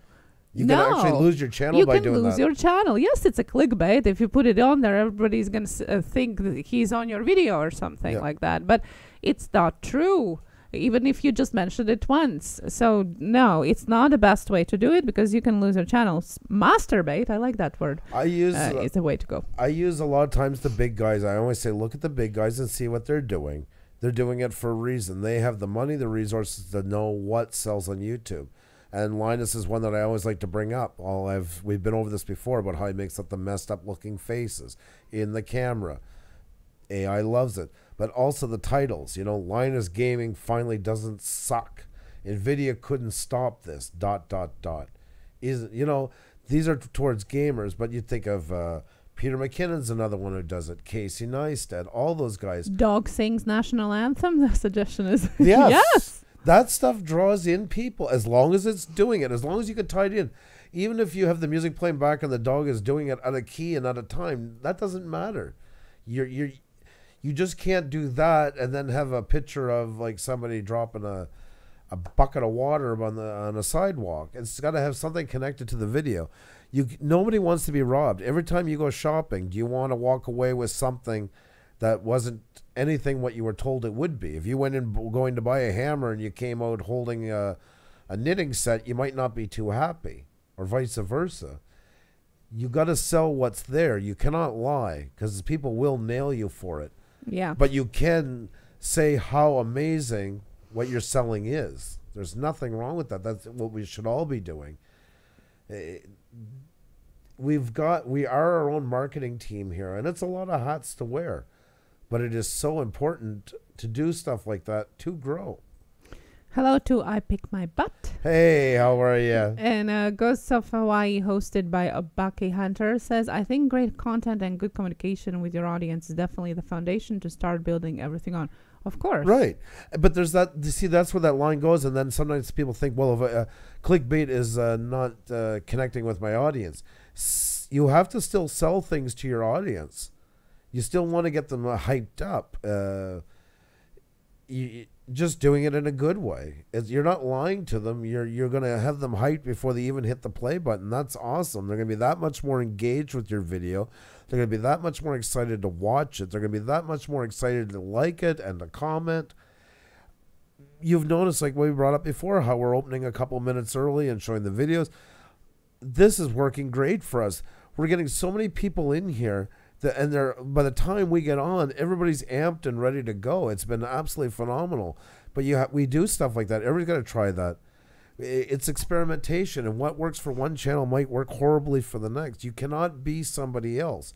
You've got to be the best you can be, and whether that's if you do videos, live streams, or both. Benjamin's in here. How are you, my friend? Why do we have to wash our hands? What did I miss? Budget Bushcraft says, wash your hands, please. Okay.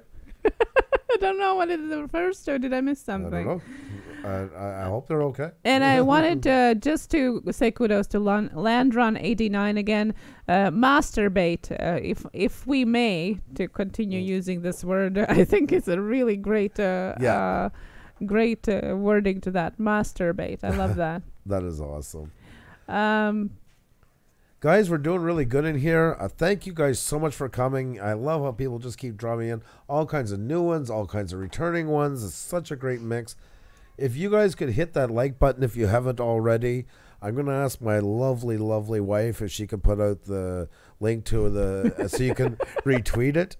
That would be absolutely phenomenal. And if you're new here, you like what we're doing, and there's lots more great things to come. I give you I can't promise much in life, but I can promise you that.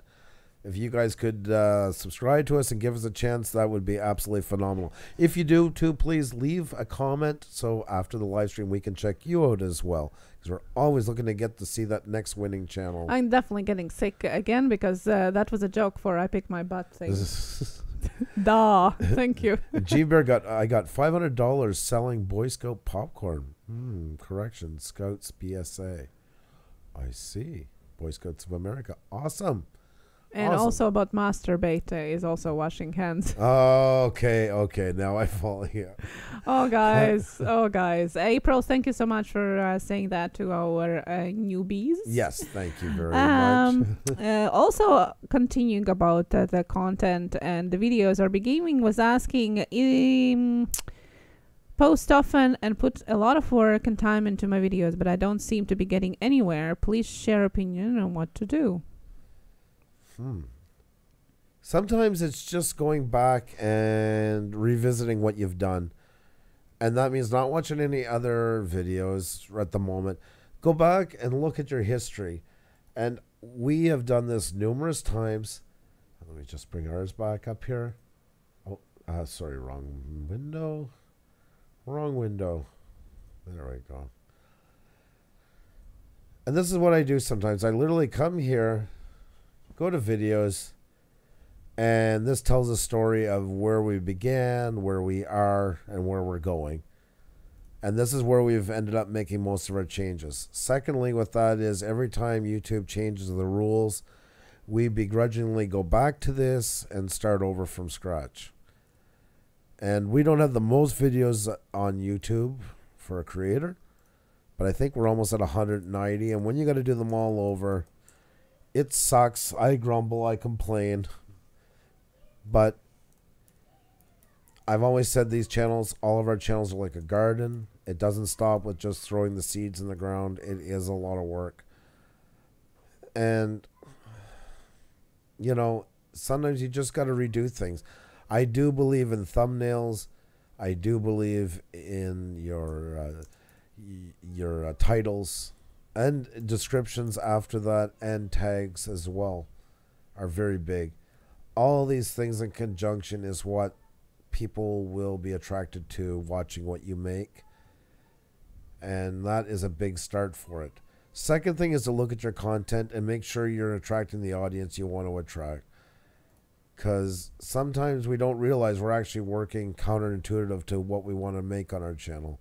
And I've seen that before. People actually thought they were getting, you know, more of an adult area, you know, 35 to 55. And then they go look at their demographics finally and realize they're bringing in a lot of 17 to 25s. And sometimes that's not a good thing because you're bringing them in because they're in just kind of either like mocking your channel, they're trolling it, they're doing all kinds of stuff. Your analytics gives you a roadmap to where you're going, and that's where you can start to change things. We had a really weird phenomena when we started live streams, which to this day I cannot explain.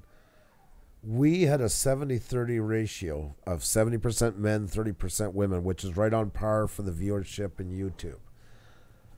Until we started doing live streams, and then for some reason, we lost almost all women. We went down to like 5 or 4%. Yeah. Gradually over. They didn't like me. Yeah, just. They thought it was all you, and then it appeared it's also me. It's not true, but it was weird. Like because women tend to be more inclined with discussion, with chat. That's why we were so perplexed by it. It went against all the rules, really. And we're actually, I'm very proud to say, we're within 2 points right now of being back to where we were at 70-30. Yeah, which is optimal for YouTube. Yeah, exactly. And how do you get your page in color? Oh, that's just the dark theme. I can show you that. That takes 2 seconds. You just go here to your page. Let me see. I want to make sure you guys can see it all. You click here on the logo. Go down to dark theme. I have it on right now. Just click here.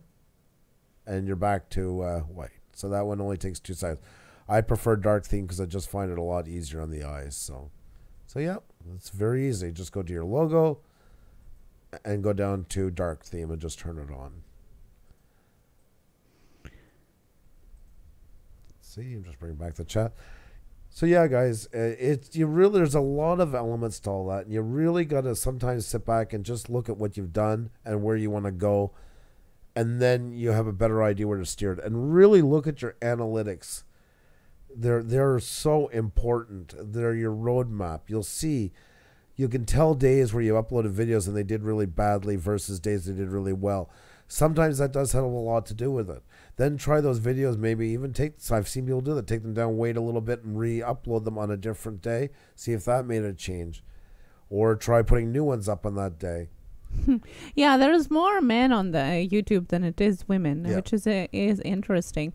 It's interesting to look at the statistics, that's for sure. Prankster Locke says that he saw that most of his analytics was kids, but it's mostly older men, unless it's a relationship video. To the point, it's sometimes 100%.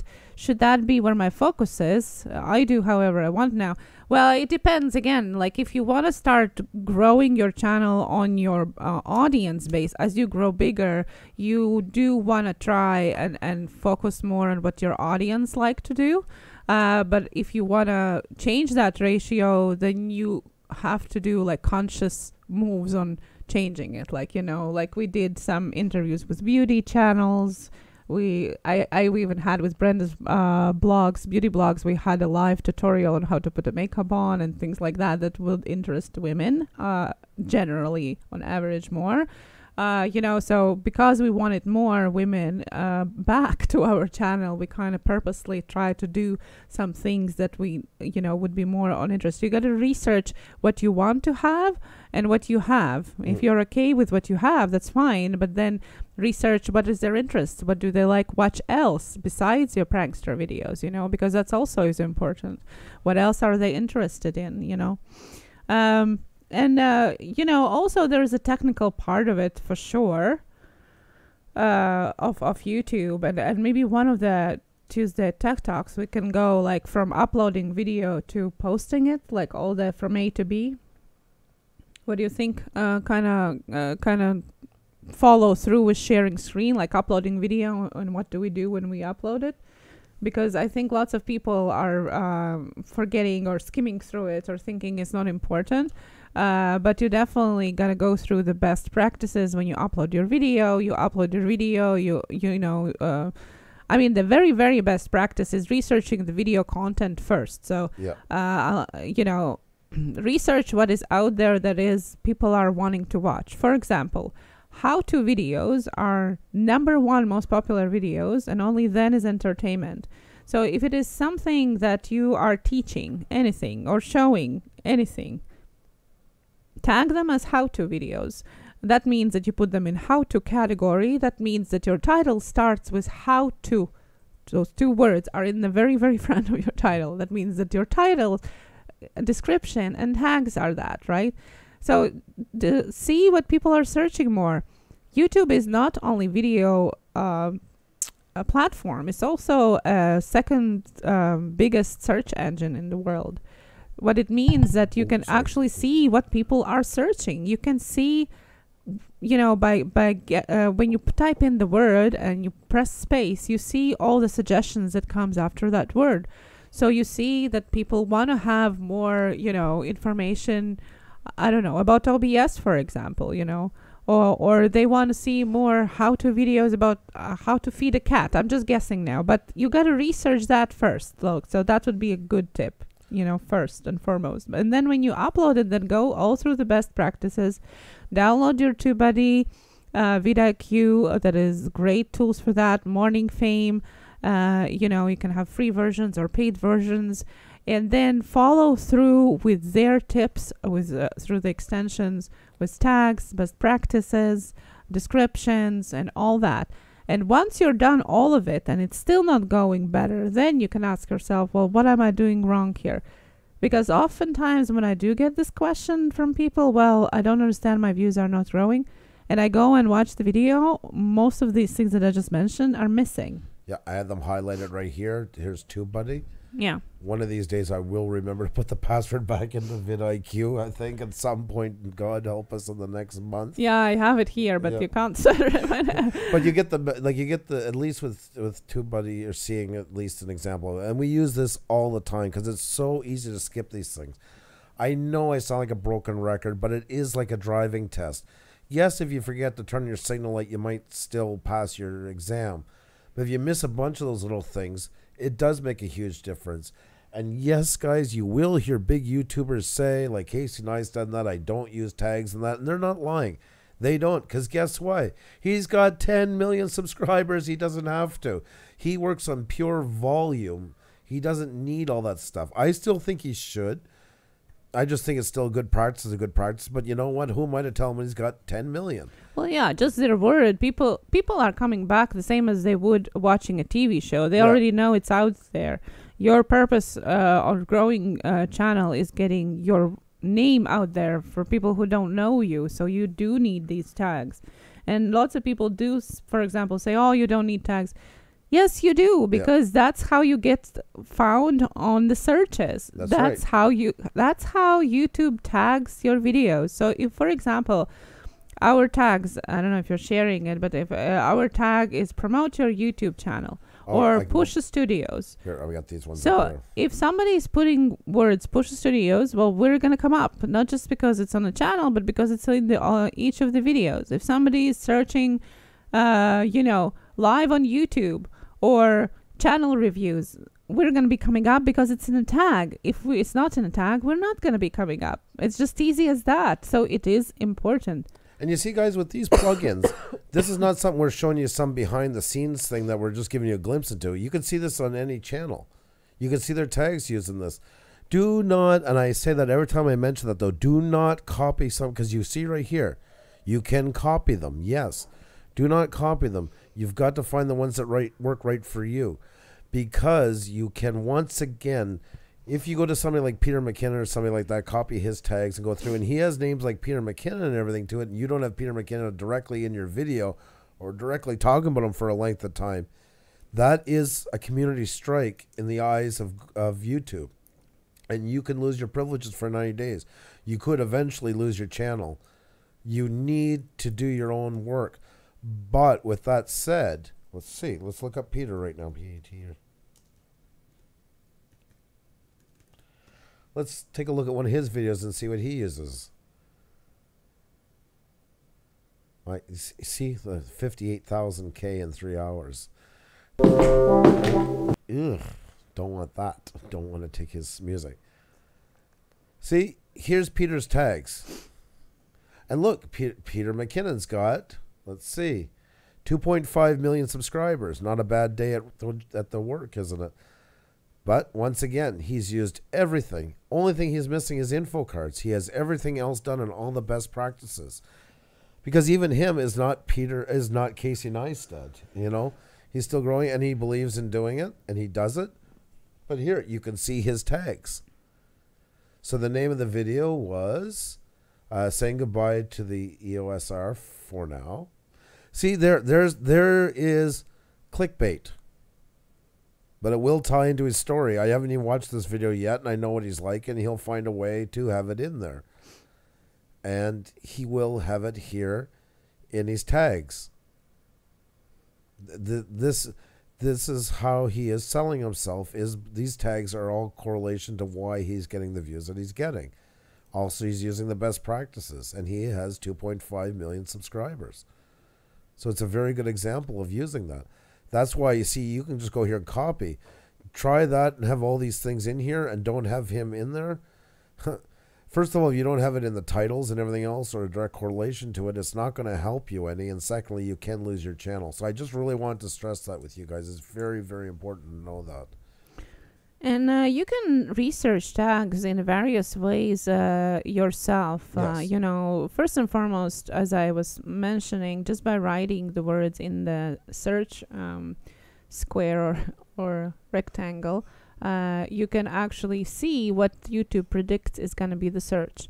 And when you download the vidIQ extension on Chrome, it actually is also going to tell you how many times that keyword or tag is being searched. That's true. So you're going to be able to say if it's a popular word or not, you know. We use that a lot for researching our tags for sure.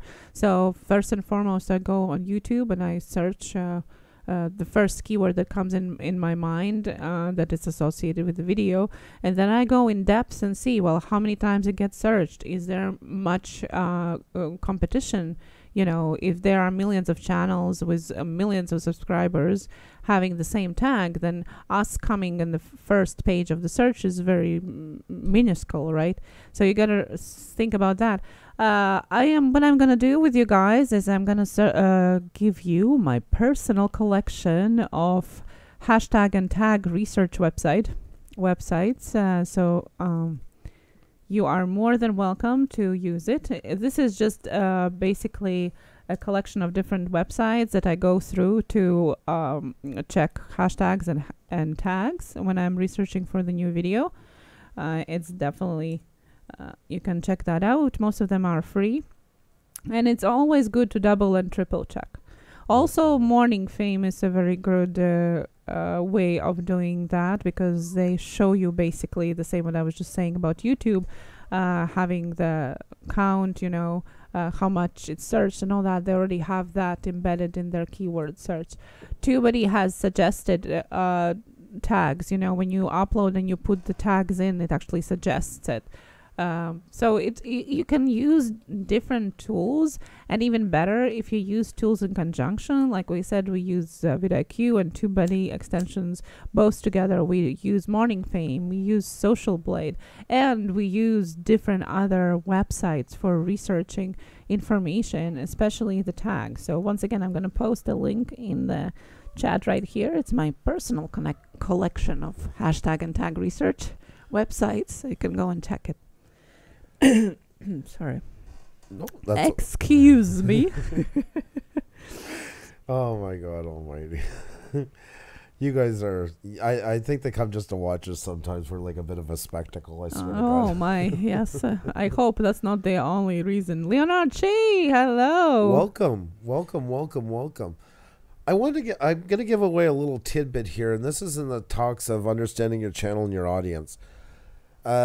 Tech Talk Tuesday didn't just happen to fall on Tuesday by accident. This is part of understanding your channels, understanding YouTube, and looking at the bigger picture. We had a lot of guests on in the first season, and you always want your guests to have as good a night as possible. You know, the most interaction, the most people in the chat. Tuesday was a hard night. Tuesday is just not the best night for uploading or to do live streams. For us. But it's still in general, though. In general, it's not either, yes. Well, it's not. It's just one of those nights. I guess everybody's kind of like Monday night, they were all excited, and now they're like going through the Tuesday burnout. And for doing this, I believe you need a more comfortable, more relaxed audience. And that's why we decided to have a Tech Talk Tuesday.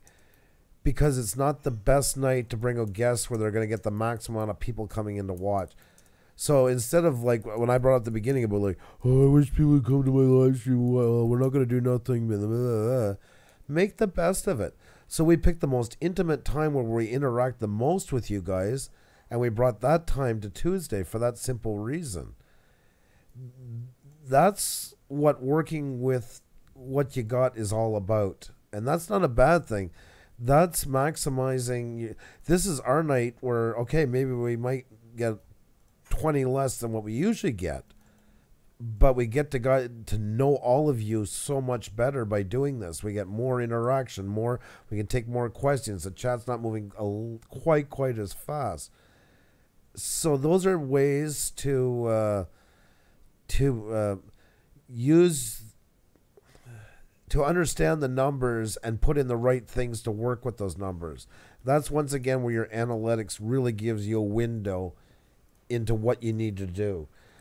And you got to watch that. Even if you're uploading videos, if you find that like you're uploading your videos Tuesday night and they're just not taking off, try maybe picking Thursday night. Try picking Wednesday afternoon, look at numbers and see where you find it's going. It is going to be some experimenting. There's just no way around that. But you have to understand it. So then that way you can work with it. It's very hard to work with something if you don't understand it. And there is a lot comes with this platform. But by asking questions, watching videos specifically about it, understanding YouTube, there's lots of great ones out there. What is it called, though? Creator Academy. Creator Academy has tons of amazing information. I don't think we've missed an episode. I don't think between us. We're always watching it. Oh, yeah. So YouTube have, and they have a couple channels actually that have that as well. So there's definitely a lot of original source content, so to say. April says sometimes she makes a point to network across languages because of her demographic in two countries where English may not be used as a main language. This is a very use Google Translator to comment. Very good. That's exactly. If you want to attract a different language speaking demographics, it's a good way to do. Also a good way to research your demographics is Google. It's all connected, right? And actually Google have a really good insights of what people are interested about. The people that are watching, prankster videos, for example, what are they more interested as other videos, for example? Or Twitter analytics, also the same way. Our demographics is such and such. Well, I can also see that most of our demographic like comedy and like jokes. Okay, so that means I'm going to be trying to put some funny stuff on as well, So don't just concentrate on what your channel is about or what you're posting. Try to wrap it in that wrapping that is interesting to them as well, beyond your content. We were talking actually, our last interview when we talked to Scott and Megan, Lowell's Girl and Rant Gems, and we had our interview and we were talking about it because we were in the 1st of July we did that. Yeah. And we were talking about audience, and we were saying, that it's hard through the summer, and he was right. Like, get ready for your numbers to go down some because that's what happens in summer. People are out more. People are taking vacations and that. You're not going to get as good numbers as when it's February and everybody's freezing to death. It's amazing how your numbers go way up in the cold months. That's just understandable. More people are spending more time at home, watching more. And then we were talking more, and I said that's why we were trying at this time in July, even though we were on vacation, we tried to tap more into the Australian, New Zealand mix because for them it was winter. And that's what it's all about, is finding ways to take those times and make them the most beneficial to you. Tap into new markets. And guys, as a side note for that, please try to find new people that's outside of our community. Our community is like a universe. And as we know at this world, once we can finally get the money to get out of this universe, we're going to probably find thousands of other universes, and we all don't know each other exists. And the same thing here on YouTube. Keep looking in new places. Last year we had guests we brought in from Twitter. We brought people in that did blogs and all these great things that had just started in YouTube or no association with YouTube. That's there's all kinds of untapped resources that were just waiting to be found. So okay, Panic. Sean, awesome. Actually, I was thinking about maybe giving you a call after if it's not too late, but I'll see. Reagan Live Love says, LOL, my demographic says all dudes. Well, yeah, and like Pauline says, you got to research what it is and then based on your audience, do your videos. But it's also possible to shift it, like I was explaining about us trying to get more women in when we realized that we are really shifting towards one side and we wanted to kind of have it a little bit more diversity in the chat and stuff. You can change it. It gets, obviously it takes time and it's slower, but you can change it. You just got to research once again, what is the audience that you want to have is interested in, things like that. So is tonight a Blue Ranch group night? Right. I think they are They are anxious and excited to get those pics out. I love it. Yes. I'm actually just bringing up some now. You guys are amazing. See what we talk about knowing our audience? You guys are amazing. You yes. ask and we show. Every night is a pics night, even when we forget to put the link. And thank you, Naturebound, for putting it out there. I'm going to look at them in just a second. I want to do a shout out to Japanese Lifestyle UK, who was one of our past guests. He is so awesome, him and his beautiful wife. And he is, of course, in the UK and can't always catch us live. It's understandable. And we found out, he told us later on, that he goes to work every morning. He has to go into London. And him and his workmate, they watch our live stream every morning. They watch the replay together, and it's become like their ritual. And that, to me, is so amazing, so humbling, and it means the world to us. And here was this morning when he was getting his coffee and still watching us with the clip from the car phone, the car holder. Yes. And I love it, and I just wanted to shout him out for it. It's so this is really, really cool. It's a great shot too, by the way. It's really awesome. Yeah, there's always amazing shots on Instagram and on Twitter, you know, and I also love the shots when he's listening to us as a podcast through the phone, because then it shows up on his display as Puša Studios. That's right. With our thumbnail. So I love that so much. Nellie has her friend here. Love it. My ginger bear. Well, that's just awesome. Look at the eyes. I love that the pets are coming in. I think that is so cool. Yeah, I love that. Yeah. I love the. I love it. You guys really make it your own. I honestly love that. That's so cool. Hang out and watching. Precious. That's right. I love the books. Oh my God, that's awesome. Thank you so much, Alejandro. You are so cool, man. There's our buddy. Oh, Paulie got a buddy tonight with them in the camera. Oh. I hope things are going along well with the house, my friend. You are such an awesome. If you haven't checked out Polynesian Vlog, Paulie Vlogger now. Yes. Changed his name. Paulie. Yeah. That is so cool. Thank you so much. Somebody just wrote. Gemma is in the UK, yes, and right. Karen was in the Netherlands, yes. So thank you, I do appreciate it. Oh my God, I picked my butt. You're such a nut. Oh my God. Oh my goodness. Absolutely love these things, guys. Oh. You guys are crazy. So, oh my God. Keep them coming, guys. Naturebound's been posting the link in the chat. We'll check back in a little bit and look at some more. Absolutely awesome. This is so cool. I love it. Thank you so much, guys. And I appreciate that. We really do. That is so cool when you guys take the time to do these. Really, really awesome. Thank you so much. We actually got word today. I'll mention it tomorrow night, but I had just seen it a while ago just before it went on, so I haven't had a chance to reply to him yet, that we are going to be Lunatic Dad's next shout-out. That is going to be cool. Did we just break a secret? Oh. It's private. It was marked in public. Yes. Yes, it was. You're freaking me out. I was like, God, don't do this to me. Can you give me a hell yeah? Oh my God.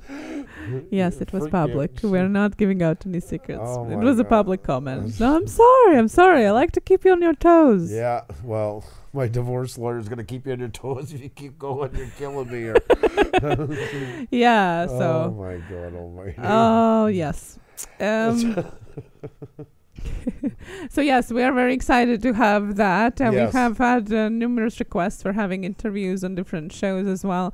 One of the soonest one coming up is on the 4th of October, by the way. So we have to do the worldwide birthday live stream and then jump on right away to the Cats live stream because Andrew's going to be talking about music, hopefully playing some guitar too.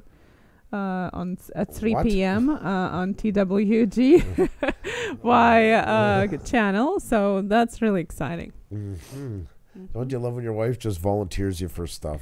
You knew about it. I didn't know about me playing. I didn't say. Well, we're talking about music, so. Okay, we're talking about it. I agreed to talk about music. Oh, God, folks, you couldn't get much more real and raw and live than this. So, and with that said, guys, which is the next other questions coming up, hon? No, not the direct ones, no. Okay. Oh.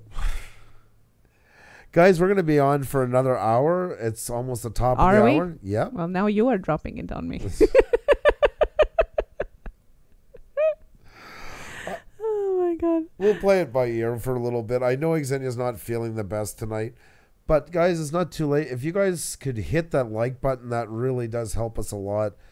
If Xenia, my darling wife, could post the... Oh, my God, my train wreck right now. If my darling wife could post the link so maybe you guys could generously retweet this out and get the news out to people, that would be absolutely phenomenal.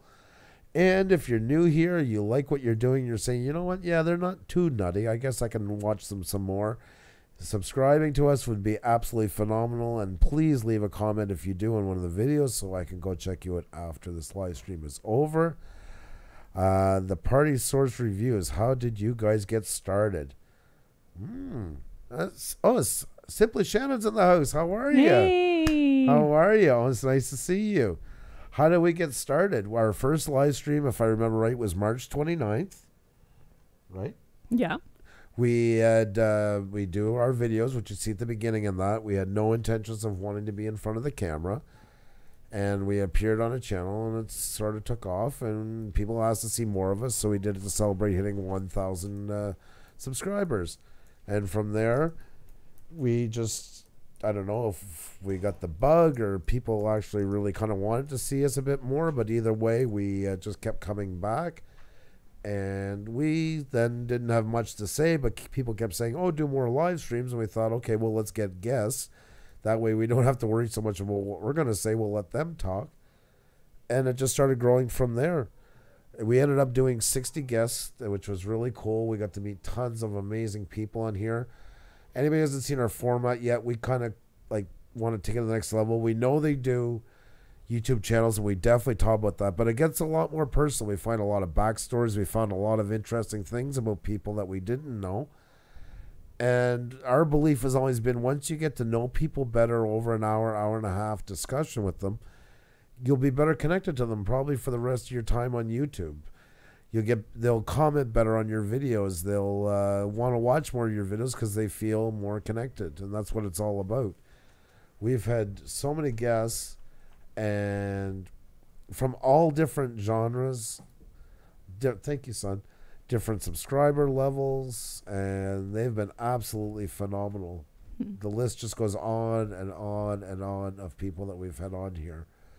And really amazing people. Some that just started, like Best Friend Your Thread. I think we were her first live stream, weren't we? Yeah, I think so. I'm pretty sure. I found out ATGH Travels. We had Uzulu and his son. Biker Bushcraft, who was awesome. First time we had that one, we lost our internet connection, had to start over again. You know, stuff like that. The Terrace Balloon Man, who we still see on Facebook, I gotta go check out his videos. It's been a little while. Otero Studio. This was a great one, was Muskie Hans. We always bring him up as an example. He has a great fishing channel. We ended up getting on and finding out that he has a doctorate in soil sample, I forget now even what it was called. And he talked about his dissertation about saline levels within the soil. And he was talking, and nobody was writing anything in the chat, and I'm like, oh God, because we weren't in it that long. Yeah, it was only like the 6 or 7 interviews, something like that. 5th. Like, we're losing them. And I went and looked, and everybody was still there. Like, everybody was so hooked on hearing what he had to say. He went on for a good, 10 minutes about it. Yes. And, people were, showering with compliments after. Like, he found a whole new audience, and even an audience he had didn't realize he had this whole other layer to him. Uzulu was a great example. Him and his son have this amazing channel where they go around for car shows and talk about cars and fixing cars. We got talking and ended up talking about, the crash in Michigan and what it was like, and talked about how hard it was for him to relearn new skills and get into the workforce again. And it's nice to talk about the channels, but it's also really great to really learn all these new things about people. Juliet Miranda, there's an example where we were trying to get people that weren't in the community directly. She only had a channel of what, I think 100 and some at the time. Yeah. But she is one of the top 200 podcasters on YouTube. Her channel is amazing. Anybody who's ever seen the movie Almost Famous, she is the living embodiment of that exact movie. Oh, Emilio, you don't have to do that. Thank you so much, Emilio Takas. Thank you. And You're yes, so we're kind. looking forward to collabing with you as well. Yes.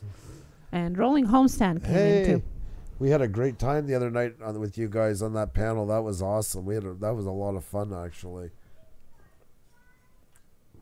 You sold us pretty much on Zoom. I think it's going to be integrated like maybe as quickly as tomorrow. We're going to get that set up. So, yeah, guys, there's so much, like when you meet people as business, you know, you're a wholesaler and you meet somebody who has a carpet business and you get to know each other. The more you get to know them, then you find out more about their personal life, the more connected you are. Then it's not just a business relationship. It's goes to the next level, and that's what we try to do here, is get you guys all to the next level so you can build long-term relationships, which I think is really important. A lot of collabs were born out of that kind of stuff, not with us, but we've already done a collab by having those interviews. It was you guys that connected with them. Serafina Pro, how are you? Hi. She was awesome. I've been, by the way, it's me commenting on all your beautiful photos, just FYI. I'm not allowed to see them, I guess. So she won't no, let me you know. can. You I'm can. just joking. No, just in case she was wondering, because really beautiful photos. I've been enjoying all this month. Really beautiful. DSW, welcome. Joyride Productions, welcome. Trouser Rouser, how are you? I love some of you guys' names. I don't know how you ever came up with them, but they're awesome. And yeah, so do you guys have some more questions for us? We're open for questions. We're open for business. If we can help you, we gladly will. We will try our best to answer them. And if not, I'm sure there's people in the chat that can help us out that do have answers as well. This is like a co-op, guys. Just sharing ideas, hanging out together, shooting the breeze, having some fun. And that's what it should be. These are fun nights for that. Don't forget about Canvas also, otherwise it's going to be a clickbait. Oh my God, that's right. That's right. All right, so I'm going to get Canvas set up, and yes. you're going to take over? Yes. Perfect. Thank you so much. Yeah, talking about clickbait. It's always fun when we have some great people on the panel. Yes. It's always great. That's why, for example, we love our interviews, you know. I'll have to log you in through here because I can't show your login info. Yeah. Well, I think it just goes through Facebook, so it goes automatically. Oh, does it? Yeah. Oh, okay. Can just do it from there, I think. I'll just there. I'm over this way anyways. And yes, so that's why we love our interviews, because it's always a great way of connecting with people. Cardoso Media, hello, and thank you so much. Thank you so much for support. Thank you. That's so kind of you. Don't you wish you could click on the thumbs down vote and read what the person disliked or why that person disliked the video? I think most of the time there is no reason why they dislike the video. I think you could just go through login and click on the Facebook. Oh, okay. There you go. Yeah. I don't use Canva. Xenia is the Canva expert. Yeah, thank you. Yeah, definitely. Somebody said, like, who said in Greece it's the opposite way, nodding and shaking your head? Well, maybe somebody just mixed it up. But I think most of the time, if it would not be anonymous, people wouldn't be doing it. And YouTube have been considering having it open up, like have actually make it more transparent. Daryl Eves have been talking about that. That they've been in touch with YouTube about it. So who knows? It might all be visible one day. The trips: Ottawa Rough Riders versus Saskatchewan Rough Riders. One word versus two. Yeah, I know. I've never seen something so confusing in my entire life. But anyways, especially for a team. An organization that only has about 7 teams. I think they're going to come up with a new one, but yeah, I don't know what else to add to it. That's one of us. That's one of our Canadian bizarre things that we get sometimes here for some ungodly reason. I wish I could make sense of it. I wish I could give you guys a great answer. With that said, guys, I'm going to pass over to Xenia. She's going to show you guys some great info about. These are really cool, guys. These are great secrets about Canva. I hope you guys will really pay attention. If you haven't tweeted this out yet, if you can, that would be awesome. We're into the last hour, and there's going to be some really great information here. If you haven't hit that like button, if you can, that would be really awesome. And really, guys, these were some cool things that we didn't know existed, and I think this is going to be very awesome for you guys. One of the mysteries of the CFL. That's right, Trips. One of the many. Here you go, hon. It's all yours. Okay, let's see if I can do this with sharing. Okay, this is my first time using Canva. Yeah, I'll set your window for you. Sorry. Please do. Yeah, that wasn't given yet. That wasn't fair. There, we'll close this one down so you have a better room. I don't want to open it too wide because then they won't be able to see what you're doing. I'll bring it back a little bit.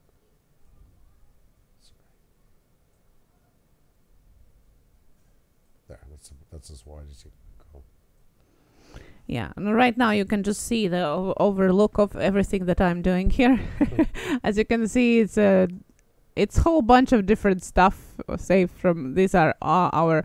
Oh, by the way, this is our beautiful Serafina Pro. For those who don't know, I can't open it. Yeah, or can I open it in different? It's gonna show to them or not? It's gonna show. Yeah, as long as you stay in this pane here. Oh, okay, okay. Okay. So you can see amazing people here that have been in our live streams before, some of them at least.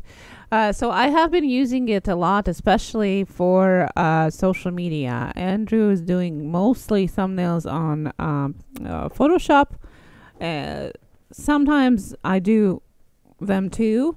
I do make them using both Canvas and Photoshop when I make them for other channels. Yes, I do thumbnail templates sometimes when my time let me gets to it. But this is not what it is about tonight. But if you have any questions, we can return to that, and I will try to follow you on chat as well. Okay. Okay. So now. This is the first time using OBS, really. Andrew has to have a tutorial for me how to use it. I was just trying to get familiar with Hangouts, and now I'm relearning this. Okay. So what I wanted you to show is things that I just discovered on Canvas, which is amazing, guys. It says something. We always talk about building your channel as a brand. Thinking about your channel art, your logo, your profile picture, your thumbnails, trying to make them all in kind of one cohesive picture, right? Because you are a brand, no matter how important or not important or serious you are in YouTube, you are a brand, and you as yourself as a person, more and more now, a personality is a brand. That's what it is about, and you want to have more cohesive look to it, right? We always talk about colors that pop up, contrasting colors.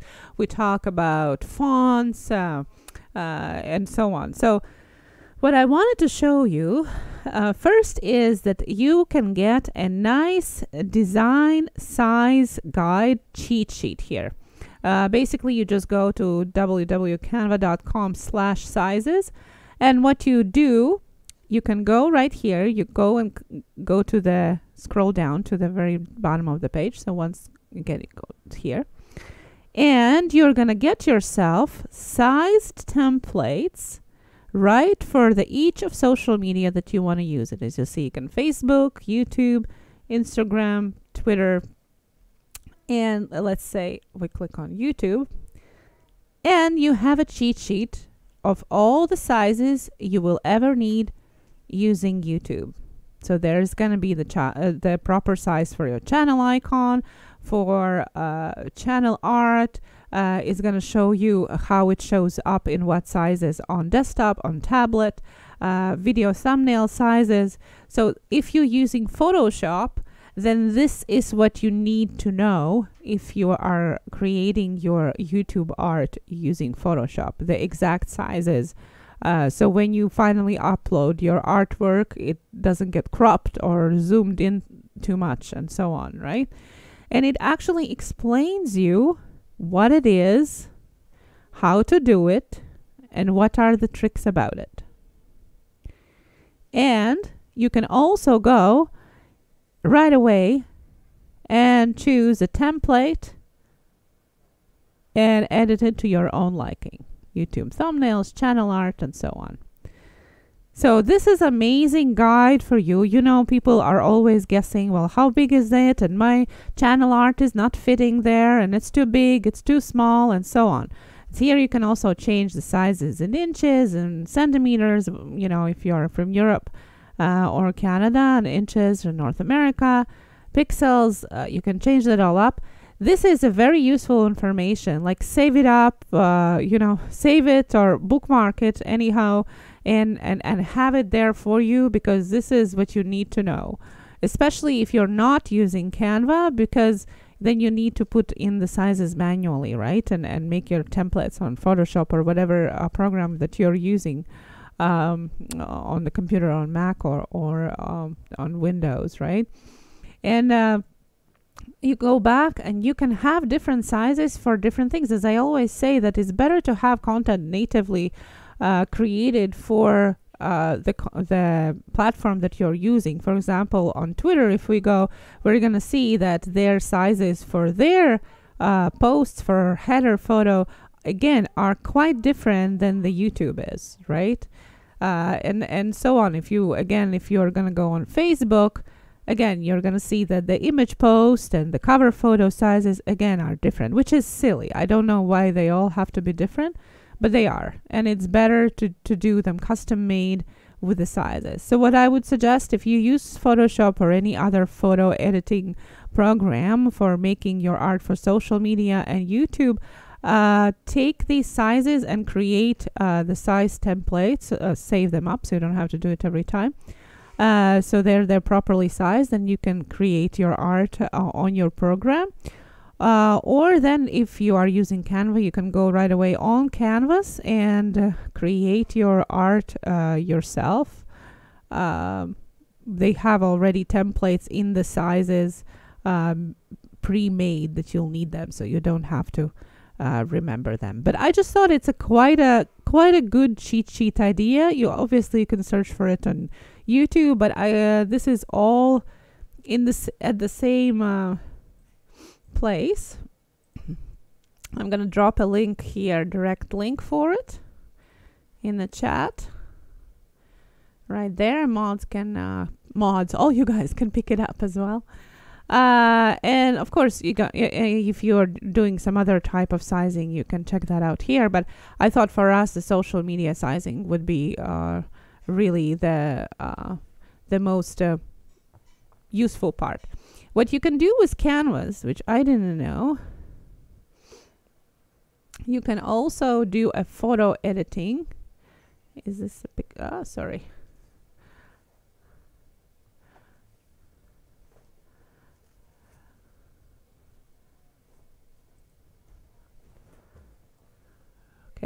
So you can you can also have, here is like a mood board where you can find different types of posts, and you can check out what other people have been creating, so to say.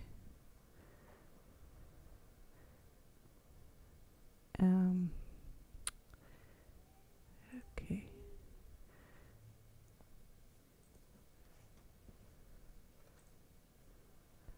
Okay. So this is a feature that I liked, because we always talk about generating your thumbnails and your art kind of in the same color pattern. And again, you can use other programs for that. And I just like it because it's all there in the same place. What it does, this is, you can upload any picture that you like, or maybe existing thumbnail that you have or had before. And what it does, it's going to give you automatically the color template or what is used in making that picture. So it's going to basically tell you what colors you can use in making a new one. So what you do, you just save the color codes, and when you make a new thumbnail or new channel art and you want to make it consistent with your existing one, so it doesn't pop out as something odd, you upload a picture and you check the color code, save them up, and create them in the same color frame. Have anything to add to it? Nope, I'm all on board. Yeah, people use this, oftentimes for designing houses, for designing homes, to get matching colors. But it's very important as well when you are creating your brand. You want to have your colors matched everywhere. Again, in the logo, in the template, and art.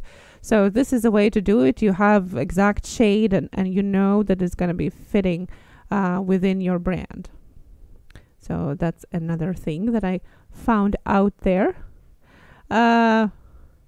We also have a photo editor that I didn't know, and obviously I use Photoshop, and there's tons of photo editors out there.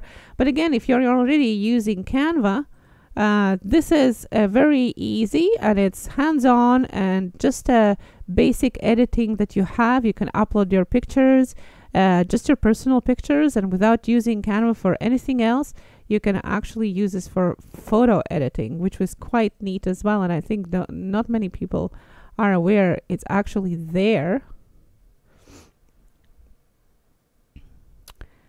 And this one's really cool, especially. I love this. Oftentimes we do have a question about, well, because we always say about thumbnails that you have to choose a font, and if you choose two of the fonts, be careful, because sometimes they just don't go well together. So you got to be very careful.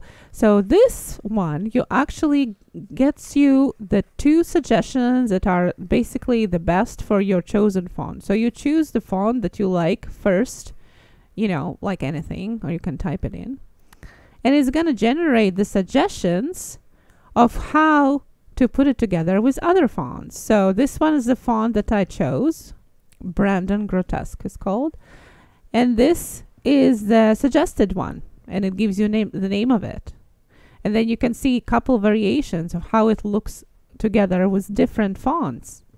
And it gives you just a couple ones that are working the best, because there are fonts that are just conflicting with each other, the same as colors. That's why I was bringing up the color palette. You want to have the ones that contemplate each other and not conflicting. So this is a great tool of having your fonts matched up so they look perfect on your channel. Just saying good night to Kira May. Thank you so much for coming. Have a great night. I'm just gonna put this also in the chat. This is a great thing, because I don't work with Canva, but this definitely takes so much of the guessing work out, especially when you're working with new fonts and not sure what to pair them up with. So this is something I'm definitely going to be using a lot. I love this feature. Yeah. I love it a lot as well. And guys, if you are wondering where I'm getting all that, well, you just basically log out of your account. And that's interesting, because you have to log out in order to see it. But you log out of your account, you go on the main page, and you scroll all the way down. And here it is, under resources. You can see the font combinations, photo editor, palettes, colors. You also have the courses that you can take. Some of them are for free. Some of them are still coming up.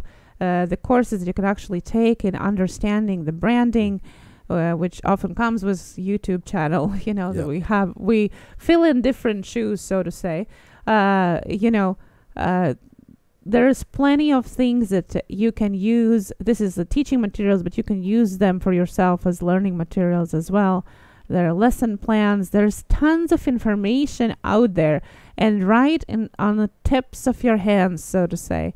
I really wasn't aware of this. I was using more. I have been using Canva for a good 5 years at least, and Canva 2.0 is coming up very soon, and I never even knew about this here, and especially the font combination and the color palette generator.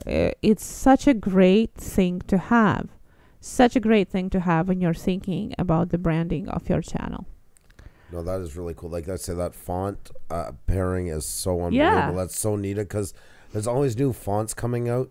And it's not even, you're not sure what, it takes a lot of the guesswork out of it. It really gives you a quick visual in moments. You can see, okay, yeah, this is the kind of look I'm going for. And no, I'm really looking forward to that. I think that's an awesome, awesome addition. Yeah, so go check that out. It is amazing, amazing, amazing. So we always say about Canva that it is a best fast tool, an easy tool for making your channel art and thumbnails.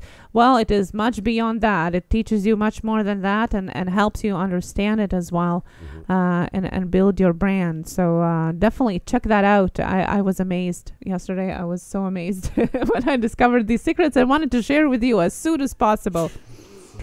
I swear to God, we're both getting a relapse. I am dreading it, but I think that's where it's going. That's where I was while I was off, was trying to get some sneezes out. Oh no. Yeah. So that's what I wanted to share with you. We have had the Canva tutorials before. If you guys are interested in how to build a thumbnail, we can do that too. But yeah, I wanted to share with you my secret. No, it's Canva's an awesome tool, and just because I don't use it doesn't mean I don't respect it. I'm just right in knee deep into Adobe, but not everybody has to.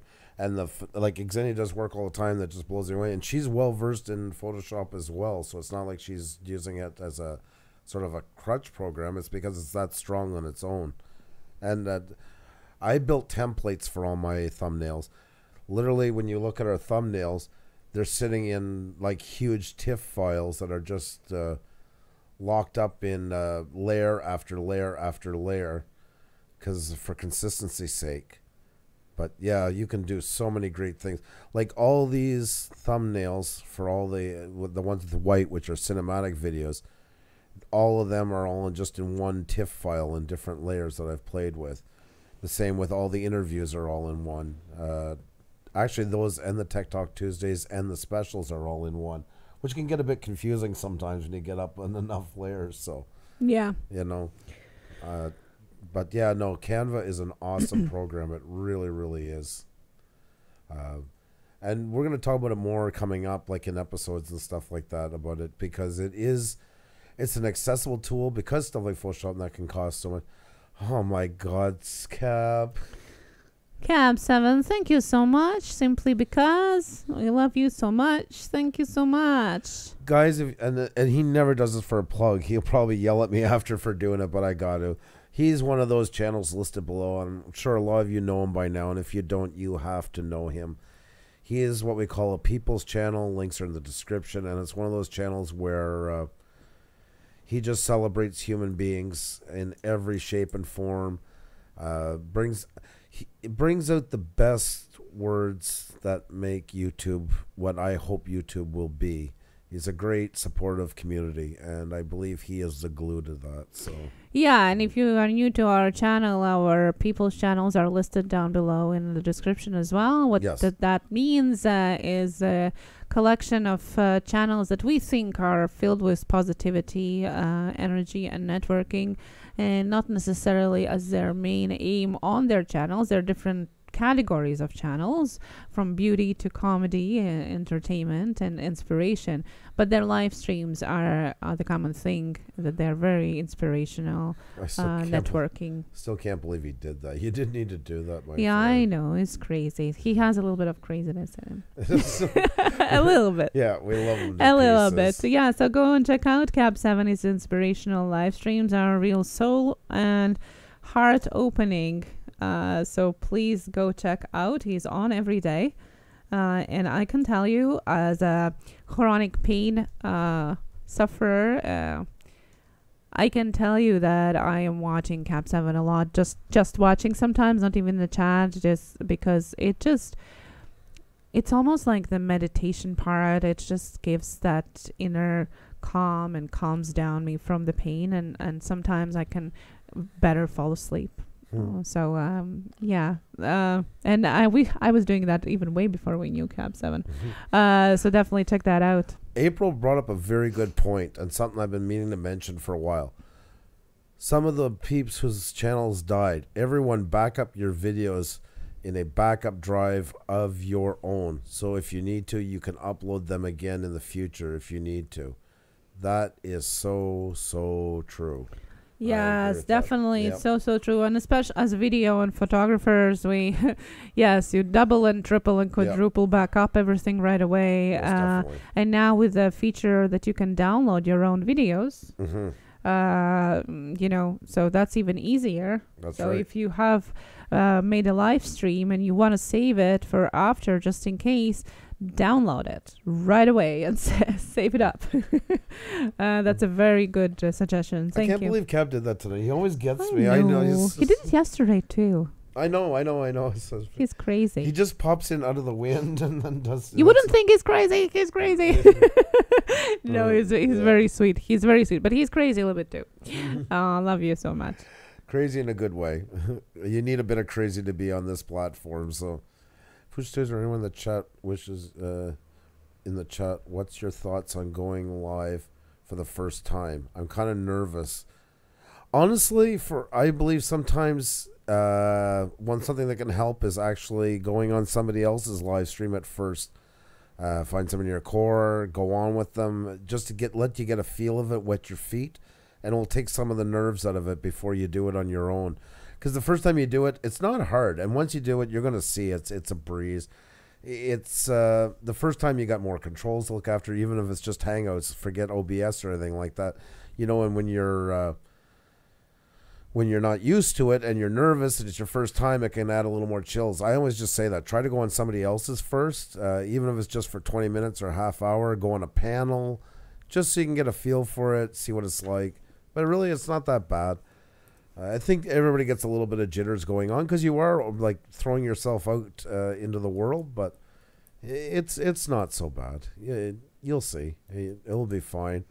Facebook will never get hacked. YouTube will never get hacked. It was irony. Yeah, I know. I figured that. Yes, I've been able to download all. Yes. Yeah, and yes, it's a good suggestion, Budget, is to go on somebody else's panel first. If you're really, really nervous, go on somebody else's panel, because that you don't have to have a control of the live stream. Then you just sit back and talk. And I want to say hi to 616 Drones. I want to say hi to Clint Moore, Shay and Jamal. There's so many awesome channels. I know, guys, we're missing some as we go through it. Mr. Dutchy Dutch is in here. Awesome guy. Another UK guy. Because I know Dutchy Dutch, but isn't that the catch for yours? Now I went and put my foot in my mouth, thinking I knew the answer to that. Yeah, and the other thing is invite a couple of your friends, so to say, that you know, like couple, so you know that somebody is going to be there, because one of the things when you're just starting is like, oh, nobody's going to be there. So invite somebody, 2-3 people, just so there's somebody there to give you support. Folks, we have an announcement. That's right, we have an announcement. For the first time ever, yes, me, Andrew, I have not put my foot in my mouth. This is true. He is in the UK. We are making history here, folks, because this never works out this way, so I thought we would celebrate this moment. I repeat once again, I have not, for the first time, put my foot in my mouth. That will be all. Very good. Insanity Baller finally made the first gaming video. Yay! Awesome. Congrats. Yes. Excellent. We were reviewing Insanity Baller yesterday as part of our shout-out Wheel of Shoutouts? Wheel of Shoutouts. Shoutouts, Wheel of I know what you're going to call it. I know. I can't, yeah.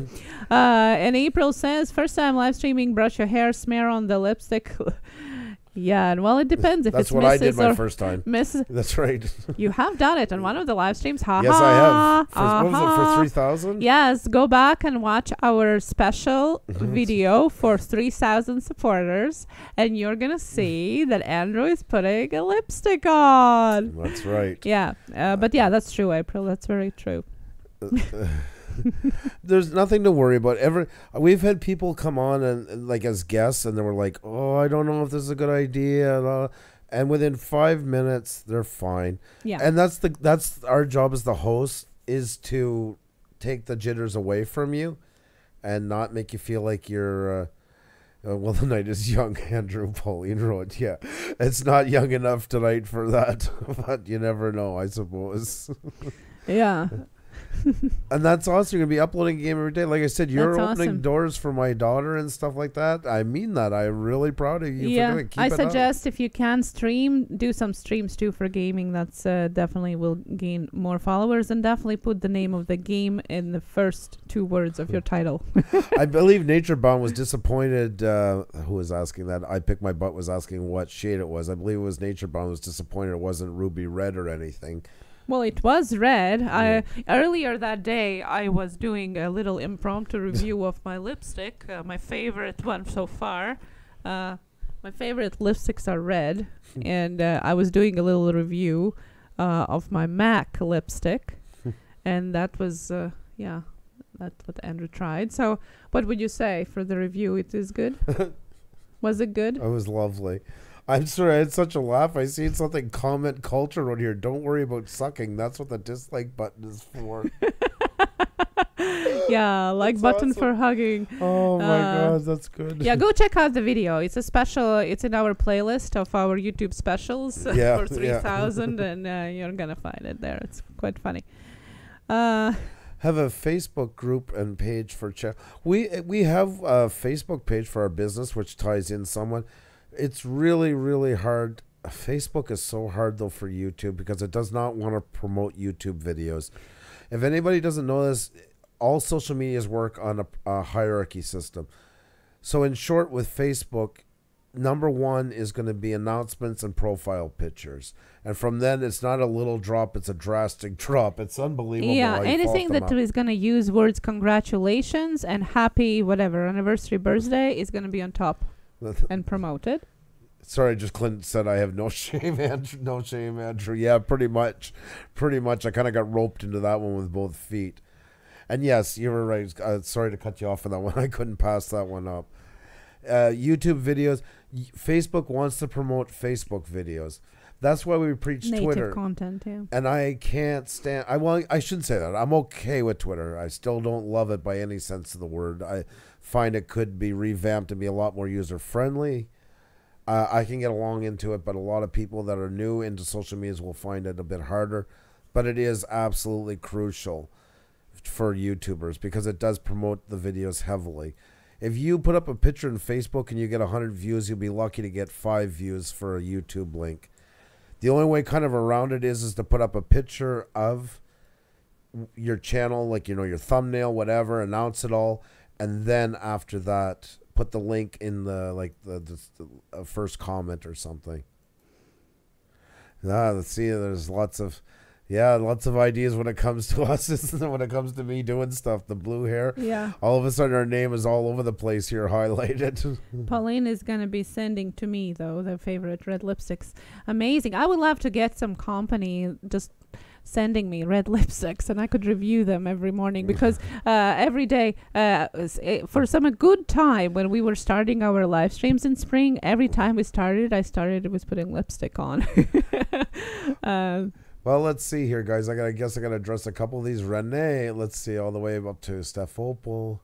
I do not run my Facebook, so not me. If one speaks to me, YouTube and Twitter, I speak. Yeah, she has a fan page Yes. on Facebook. Yeah, stuff. Renee has Puša Studios red lipstick is the best. Helicopter, I still need to do that blue hair. You're funny. I will send you a list of my favorite red lipsticks, Xenia Pauline says. There you go.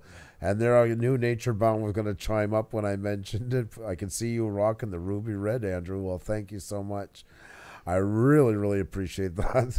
We could do a special review, if anybody wants to send us lipsticks, a review on a man and a woman. Wish Facebook worked better for... I'm flying right over that one. Wishing Facebook worked better for promoting YouTube, especially since you can post a clickable link to your video, of course. We all agree with that. That's the whole problem is when they didn't get their fingers into YouTube and Google did more, they just turned against it.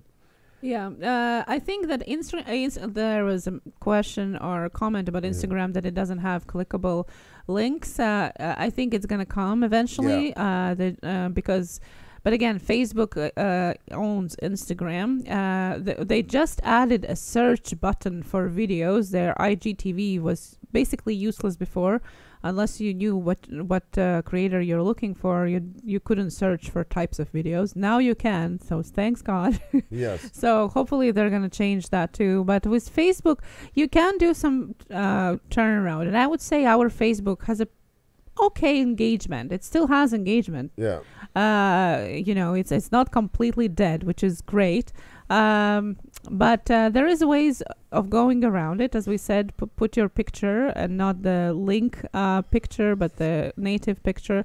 Also, if you do want to expand into platforms, Facebook has its own live streaming and video posting platform. But unfortunately, it's only available for US. So if you live in US, try that out. You can double up on your platforms. Clint Moore says no judgment either, Andrew. Well, thank you so much, Clint. So glad to have you on my side. I think it looked perfect. Yeah, I love where this is going. Reddit is great for YouTube promotion. Is my first discovery source on my analytics. Reddit, I do share other people's videos just because I know it gives you points for YouTube, social analytics and stuff. I'm not really too awe about it. I know that it can get pretty nasty there. The ghosting is horrible on there and stuff like that. But if you have found the way it works for you, that's great. Yes. The more we can see the cross promotion between the platforms for our videos, the better it is. In short, guys, be on every social platform you can possibly manage. Make sure that you can commit to it in some way. Mm-hmm. You'll have your favorites. Like for us, Twitter is definitely number one for what we do. Instagram, secondly, for the photography side, and the other ones. Another point I want to mention is Facebook is very hard to bring people that are genuine Facebook users into YouTube. It is a hard sell. They're terrified the moment they hear YouTube, and especially they got to subscribe. It's not that dedicated. Facebookers tend not to be dedicated YouTubers. It's just hard to do. And we're not the only ones saying that. Many other people said it in here. Many big ones have said the exact same thing as well. Yeah, and on the other hand, on Twitter, as I mentioned numerous times already, 90% of Twitter users are also using YouTube.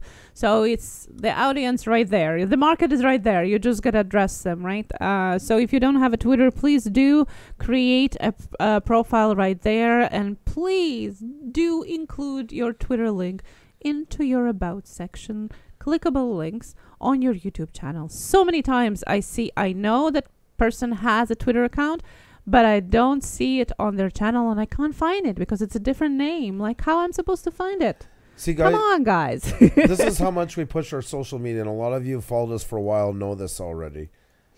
If you go to all of our descriptions, every one of them, you're always going to find this in some shape or form. We've pretty much keep them unilaterally the same, but there might be a couple missing, but always all of them are here in every description. Then I just have this window closed right now, but we even use it as our pinned comment. We put in our social media links, and as Xenia said, we also put it in our About section. It is everywhere.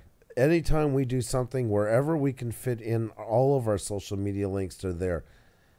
It's so important. Even Facebook, like we say, we don't use it as much for this. We don't feel as effective, but since we do have it, it is active. We keep it in here.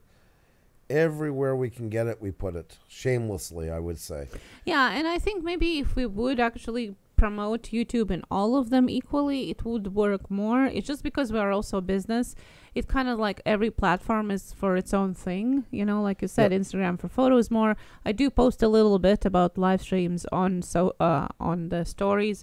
Twitter is mainly like 99% about our YouTube, and Facebook is kind of mishmash of both. Facebook, I really believe, has been our key for our wedding business side and stuff like that. For business, definitely. Because that really is great at targeting local businesses, local customers. That's where that really helps us out. As far as for YouTube, it's not showing so much. Uzulu is in here. We were just talking about you a while ago. Welcome. Nice to see you here. Yeah, we were just talking about past guests, and you were one of them that I was mentioning. One of many. Awesome to see you. somebody else has been with us since the beginning. We've got to see so many in the last couple of days. I really appreciate that. Yeah. I love all the new faces, and we've grown all the amazing people we meet, but it's also great, too, to meet the ones. I guess I can... yeah, like Wonder Media was saying, it's hard to get the wonderful story. It's hard to get subscribers from Facebook, but I kill it for gaining some watch time. Yeah, exactly. Yeah. It's hard to recruit them, to transform them, but at least they watch. So yes, there is some benefit. Guys, but if you want to choose one media for your YouTube, then Twitter is a must. Guys, I just sent some screen sharing here, and because it's under our channel, you can see our unlisteds. And this is something I came up with because it's very confusing. Like sometimes I'll keep a video even though it's some night it crashed or something happened because I want to go back and refer to it, or it had decent watch time, whatever the case, or I'm just not ready to delete it yet. I don't think I've even showed this to Xenia yet. I came up with this idea of putting a green thumbnail that I have saved. I noticed that you have it. Yep, because it was confusing sometimes when they had the same name right beside each other and stuff. So that was just, these are all little things, that tips and tricks. So if you have some videos that are unlisted and you want to sort them out, especially if they have a lot of the same names and stuff, I just uploaded a green thumbnail, and now they stand out, and I can tell right away my unlisted videos from my listed. Because sometimes you have a network crash halfway through, you want to keep one, not the other. So that was my way of kind of dealing with that. So just a little tidbit, something I kind of came up with along the way. So Larry Johnson's in here. Gotta run, folks. You take care of yourself, my friend. We're on for another, 19 minutes or so, and then we are off. It's been so much fun tonight. This has been a really great crowd. You guys are unbelievable. I like these nights like that. It's that's why we were saying a while ago about knowing your audience and knowing your analytics and knowing, like, for us, Tuesday's not always our big night, but what a great night to do the Tuesday Tech Talk, to really get to mingle more. And the whole point of it is not just us going on and on and on about tips and tricks. It's about you guys asking questions, as well as you guys having answers for everybody. I always bring up the one night when somebody asked us about video editing on a phone. Mm-hmm. I didn't have a lot of input onto it because I've never really honestly edited video on a phone. So it was unbelievable to watch for the next 20 minutes as everybody just jumped in. I use this software, and this is the one. Oh, you got to download this version. You got to move it. I mean, that to me is a think tank, and that's how people grow on here. Is everybody coming together and not, oh, well, I do this and don't tell anybody why I do it. No, tell everybody, because you're going to get tips from them as well. I don't believe in guarding every little thing to your grave. The best thing you can do is be open and honest and transparent and share it with everybody and let them share with you what they've learned. It's what a great way to learn. Puša Studios, it was hacked. I used it to rant about crappy U.S. politics before YouTube, and someone hacked it. Got a ban. Now I have to get in contact with Twitter. Yeah, that happens sometimes. If you had a lot of followers, then it's worth it. But if you didn't, then might as well just make another one. Yeah, because it already has kind of a bit of a cloud over it, and sometimes it's just not worth the effort. I mean, it's only, you can judge that by how many followers you had and stuff. I guess we have been away from the interweb for a bit. Everything just went crazy real fast. Well, I'm sorry to hear that. I hope things are better, because you guys are awesome channel, and I hope things are smooth sailing for you now. Do you have any good Canadian riddles or limericks? I pick my butt ass. I don't know. I think a lot of Canadian stuff is just a riddle. We're kind of like an anomaly. I always say we are to the U.S. like New Zealand is to Australia. They put nasty stuff all over my Twitter. I'm sorry to hear that, helicopter. Okay, this is example of Canadian riddles, okay? Or not. In this country, most speak English, but you will find that is not at all, as there are many who speak French, like in Quebec and Montreal. It doesn't even rhyme. How is it a riddle? Oh my God. There you go, folks. You ask and you got it. I pick my butt. Thank you so much, Mr. Dutchy Dutch. That's so cool of you to say. Hey, this is fun. Like this. I actually enjoy these nights sometimes the most of all, just because we get to interact a lot more, and you YouTube is not such a big, scary place when everybody kind of comes together and starts helping each other out. I really do believe in that. It is a community when you do it in its truest form, and I like to use the term co-op. You know, I Pick My Butt is very happy with it, so there you go. We were saying that the other night again, and still people are. I remember, like, Dave Green Bay Wacky was shocked when I told him that. People don't realize it.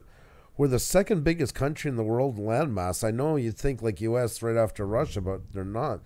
We're bigger in landmass than the U.S., but our population is equal to one state. The state of California has the almost exact number of people as the whole country here. So we're kind of, we live on the fringe a little. So actually, your laugh made it funny. That's what Kathleen's creative slice.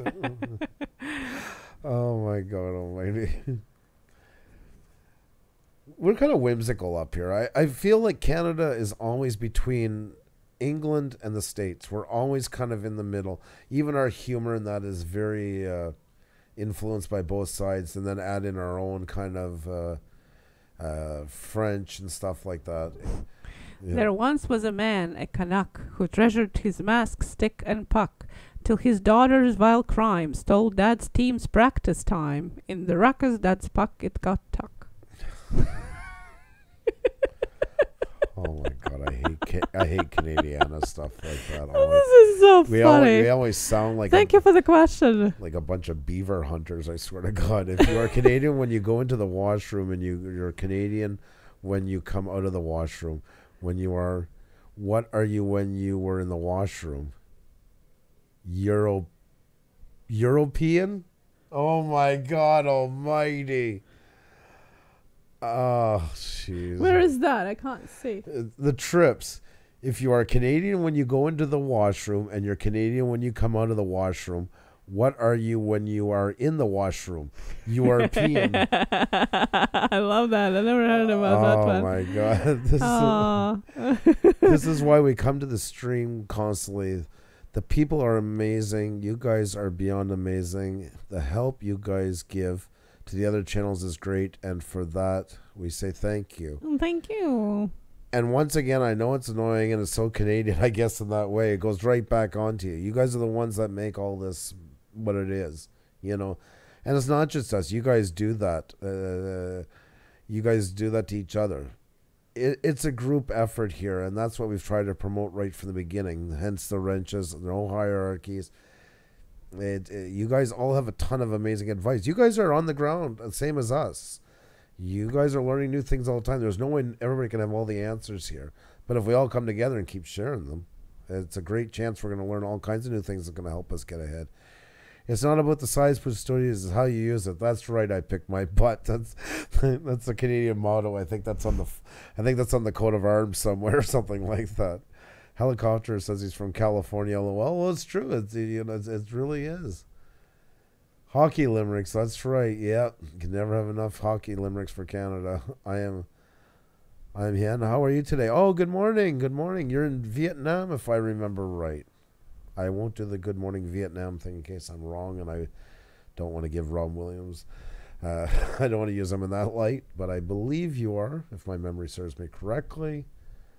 I'm watching your live of Saigon, Vietnam. That's right. Awesome to have you here. That's so cool. Yes. Yes, Mr. Dutchy Dutch. I understand completely. You are so awesome, my friend. Thank you so much for coming. I just love having you here. Always a pleasure.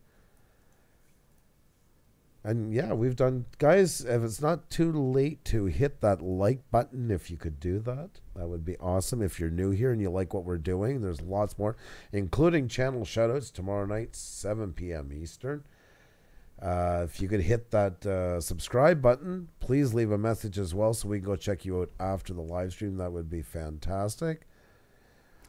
When was the last time you watched Strange Brew? Oh my God, it's been a long time ago. Yeah.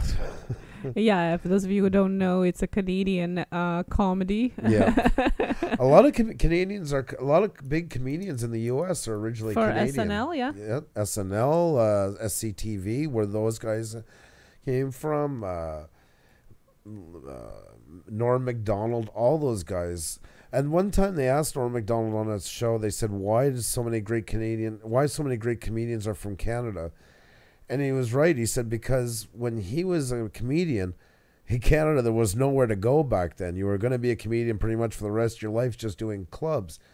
Where when he got to the U.S. and he got to meet like Jay Leno, Jerry Seinfeld, and all those guys, he realized that so many of them were kind of used as a stepping stone to get into television. So they kind of had just a bit more of a quirky sense of humor, less to lose, put more into that craft of doing stage stand-up. So, yeah, I think Kids in the Hall. Steph Opal said Kids in the Hall. That's right.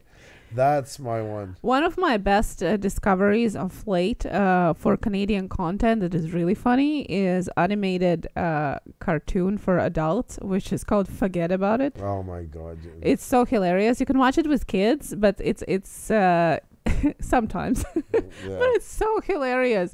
And it's basically an Italian family that was in a mob in New York, and they get the witness protection and it gets sent out to Canada. To Saskatchewan, which is really cold and no trees, and it's completely different life. And they are trying to acquire this new culture. And there's this Mountie police guy, Canadian, who's always talking about Canadian politics and culture and stuff. And oh my God, it's so funny. I'll post the link in the chat. You guys check it out if you want to laugh about something. I didn't like it. Well. I liked it, and it's funny, it's quirky, it's funny, and it just has that little laugh about Canadian things, you know. Maybe because I'm not originally from Canada, I liked it. I don't know. Yeah, that's right, Prankster Log. Justin Bieber's Canadian. He made an amazing comedic. Yeah, but look at that boy, though, you know, from singing on a street with his guitar, and look at, you know, choices might not be right or wrong, but he's out there. There you go, Steph. I think you might have, I don't know if you've seen this one before, but yes, I love Kids in the Hall, and I actually got to go backstage with them with their first time live in 10 years with them all together. And yeah, they were awesome. They were awesome. One of the best, I did a lot of rock concerts in my life backstage, but yeah, Kids in the Hall was probably my favorite. They were awesome, these guys. They're as funny in real life as they are. Latina abroad, Avril Lavigne is my favorite Canadian singer. Yeah, she's done awesome. She's actually back after that Lyme disease took her career away from her for years. Yeah, Regan Life. He is Canadian as well. He was at the show. Colin Mockery is Canadian too. That's a great example. Sorry. Yeah, no, go ahead. No, I just wanted to mention that Pravda Gaming Academy is back from yesterday, and they're going to Moscow for the Victory Day parade. That's awesome. That's cool. A really awesome thing to watch. Yeah, I've been to Moscow, not for the Victory Day though, but it's quite interesting. I've done a lot.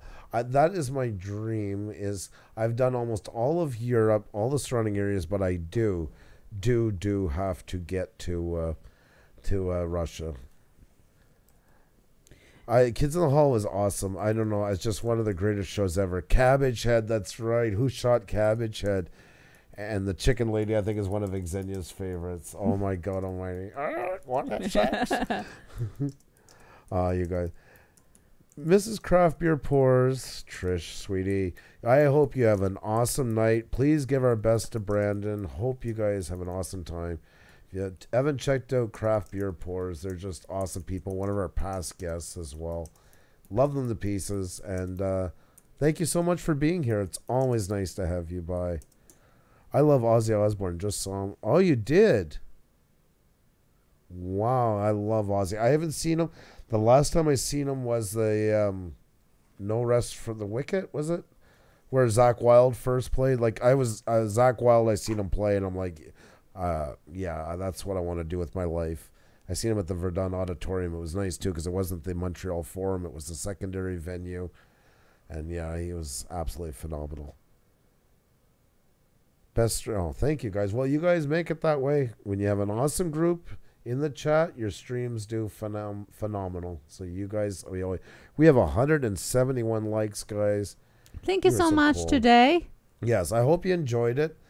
And you guys can always send us, tweet us ideas for stuff to discuss and things like that. Send to me even way late tonight. I will out a lot tomorrow. Oh, okay, yeah. Okay. Yeah, I don't know if we're going to have it set up for tomorrow already or not. April was asking for the link for tomorrow's live stream so she can tweet it out. As Trish says, love them to pieces. Need that on a merch t-shirt. That's a Canadian expression. Eastern Canada, I believe. Can we I would steal that idea? Yeah, love them to pieces. Trish, can we steal this idea?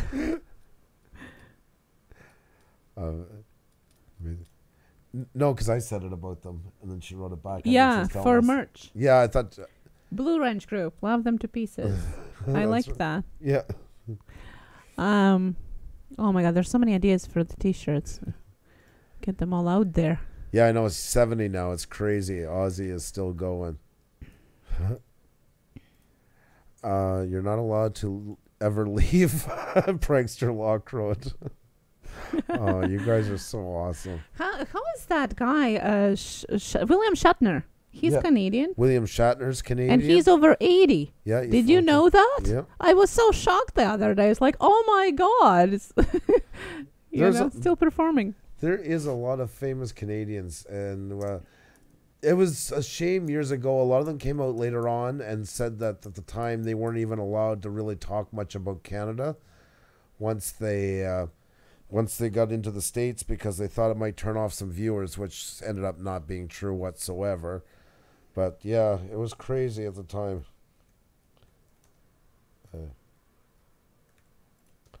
Oh my God, I just butchered that. A lot of you guys know this gentleman, Leslie Nielsen. He was Canadian from Saskatchewan, if I'm not mistaken. Even the greatest themes, I would say the greatest American, not the American anthem, but the greatest American road trip anthem, Born to Be Wild, is actually written by a Canadian band. That song was performed by a band out of Manitoba, Steppenwolf.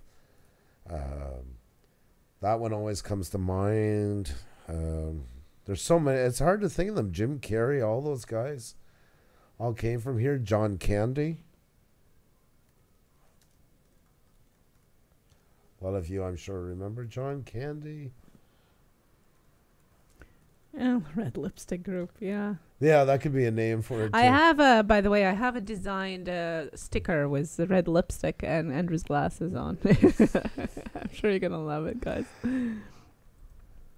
That's right, Steppenwolf, Born to Be Wild. That was a Canadian song. Bachman Turner Overdrive, You Ain't Seen Nothing Yet, American Woman. All those songs, that's a Canadian. He actually has this amazing show. A lot of you that know the old rocking scene from the 80s know the movie This Is Spinal Tap.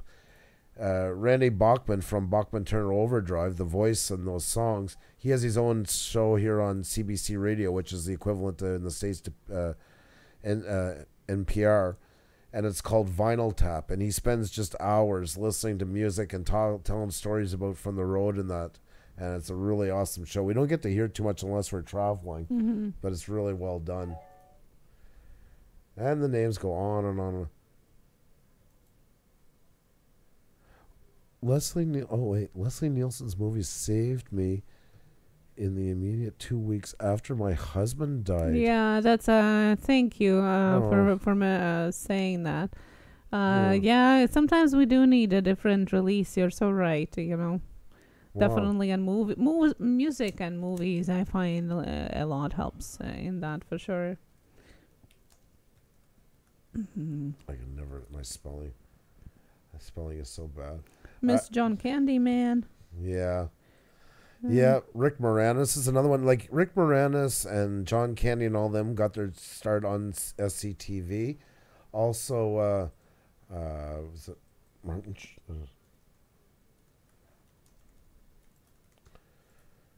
Martin Short as well. He was also on SCTV. Lots of these guys, though, a lot of the cast in SNL, including Lorne Michaels, who created SNL, is Canadian. Yeah. They were they did, because we've always been in the middle, and they get that British. We watch a lot of Benny Hill and stuff like that. There's a lot of direct correlation between Canadian humor and British humor, which is kind of equalized out a bit more, which then goes in the States. So Like, a lot of people don't know this, but the Queen Elizabeth Hotel in Montreal is where John Lennon recorded Give Peace a Chance, because he wasn't allowed in the U.S. That's where they had the Love Inn. That hotel is still standing to this day. Joni Mitchell, Gordon Lightfoot, Neil Young, some of the greatest folk singers. Pamela Anderson? Pamela Anderson, I wouldn't say is a folk singer, but she's famous for her folks. I guess we'll call them. Well, it's our activism as well. That's right. Yeah. There's lots and lots of them, you know. There you go. Jim Carrey, Avril Lavigne, Michael J. Fox, Celine Dion, Justin Bieber, William Shatner, Pamela Anderson, Ryan Gosling, Ryan Reynolds, Neil Young, Seth Rogen. Yeah, speaking about Ryan Gosling, actually, just last month, there was a Toronto Film Festival, which is very popular with Hollywood. Yes. It was popular in Hollywood. We're listening. Yes.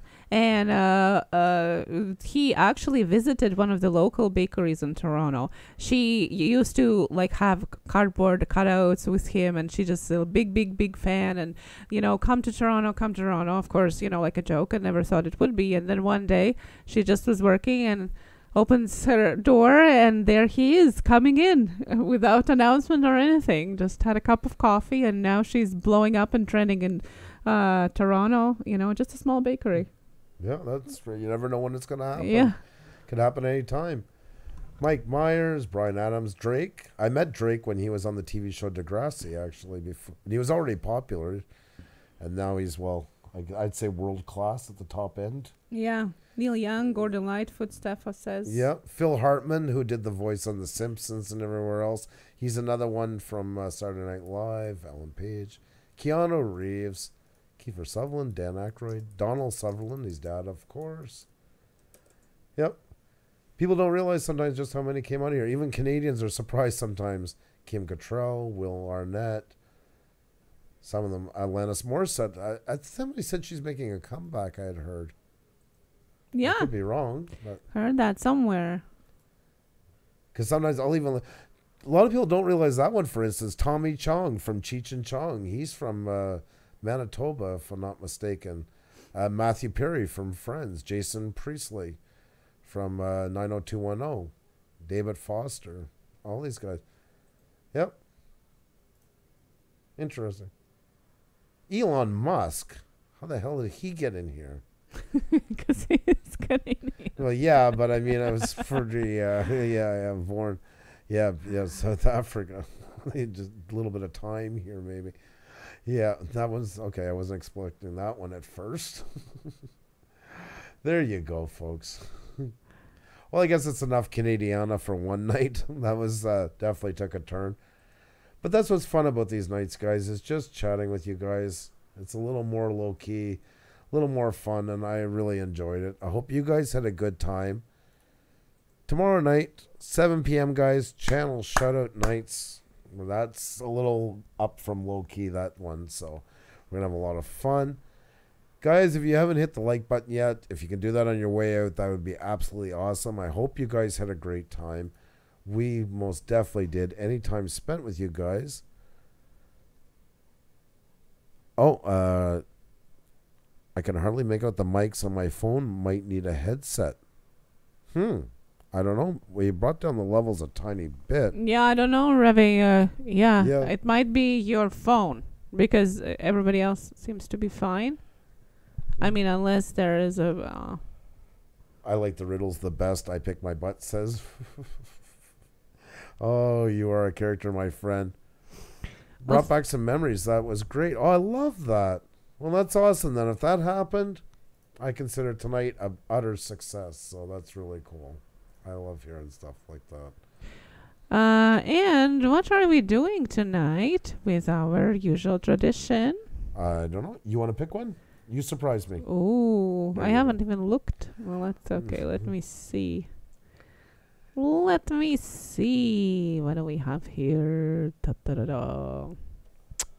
We had a really good turnout. This is the biggest Tech Talk Tuesday I think we've ever had for doing it on Tuesday, because Tuesdays are our hardest night. Well, Tuesdays and I would say Saturdays. Yeah, Saturdays is hit or miss, and everybody's streaming, and it's like you want to be there and here. And yeah. The trips just hit 700. Excellent. Oh, I know what to get for you. No, we'll use the echo voice. The trips hit 700, folks. Woo! That is awesome, my friends. Keep it up. Keep up the great work. You'll be at 1K in no time, and then 2K, and then 10K, and then 100K. And going and going and going. Keep it up. Congratulations. Love seeing that. Please leave a like. Superb name. Steph Opal, you're so sweet. I'm glad you had a great time, Triple G's. This was a lot of fun. It's nice to do this. And I think we covered a lot of stuff tonight. And like I say, guys, we're going to do Tech Talk Tuesday next week. So it's not too late to get your questions going. Gima Lolly, what's going on? Hi, how are you? Nice to see you here. Xenia's just picking a place that maybe we can all... well, the trips, you earned it. You got 700. It deserves echoes, so I could not leave you go without that. I am happy for you, so that we have to celebrate those kind of things. That is a must, my friends. That's right. 700... Any milestone's a great milestone. Yeah, that's a good idea.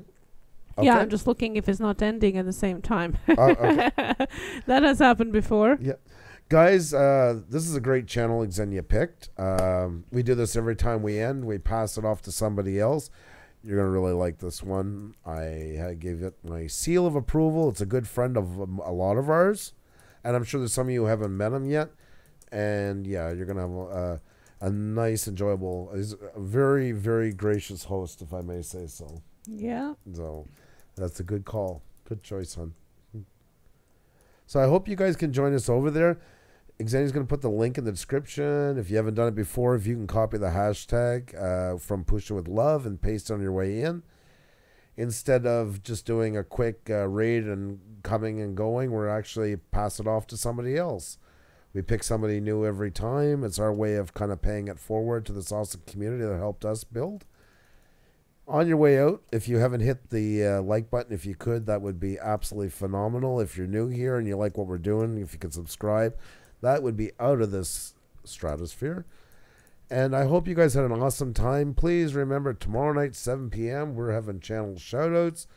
We're going to get you guys up. Please, if you can, tell some friends. If everybody brings 2 friends, we can have a couple of hundred easily in the chat, and that means lots more people to see all your great work and everybody else's. On behalf of Xenia and I want to thank you guys so much for everything tonight that you always give us. You are an awesome group of people, an awesome group of creators, and we couldn't be more prouder to be associated with people if we tried. You really are the cream of the crop, folks. Thank you so much. Have yourselves an awesome night. Hope you can join us over here with Jaded Diva. Show them some love. And we'll see you guys tomorrow night. Thank you so much for coming. Cheers and keep creating, guys. Be well. Love yous. We'll see you tomorrow.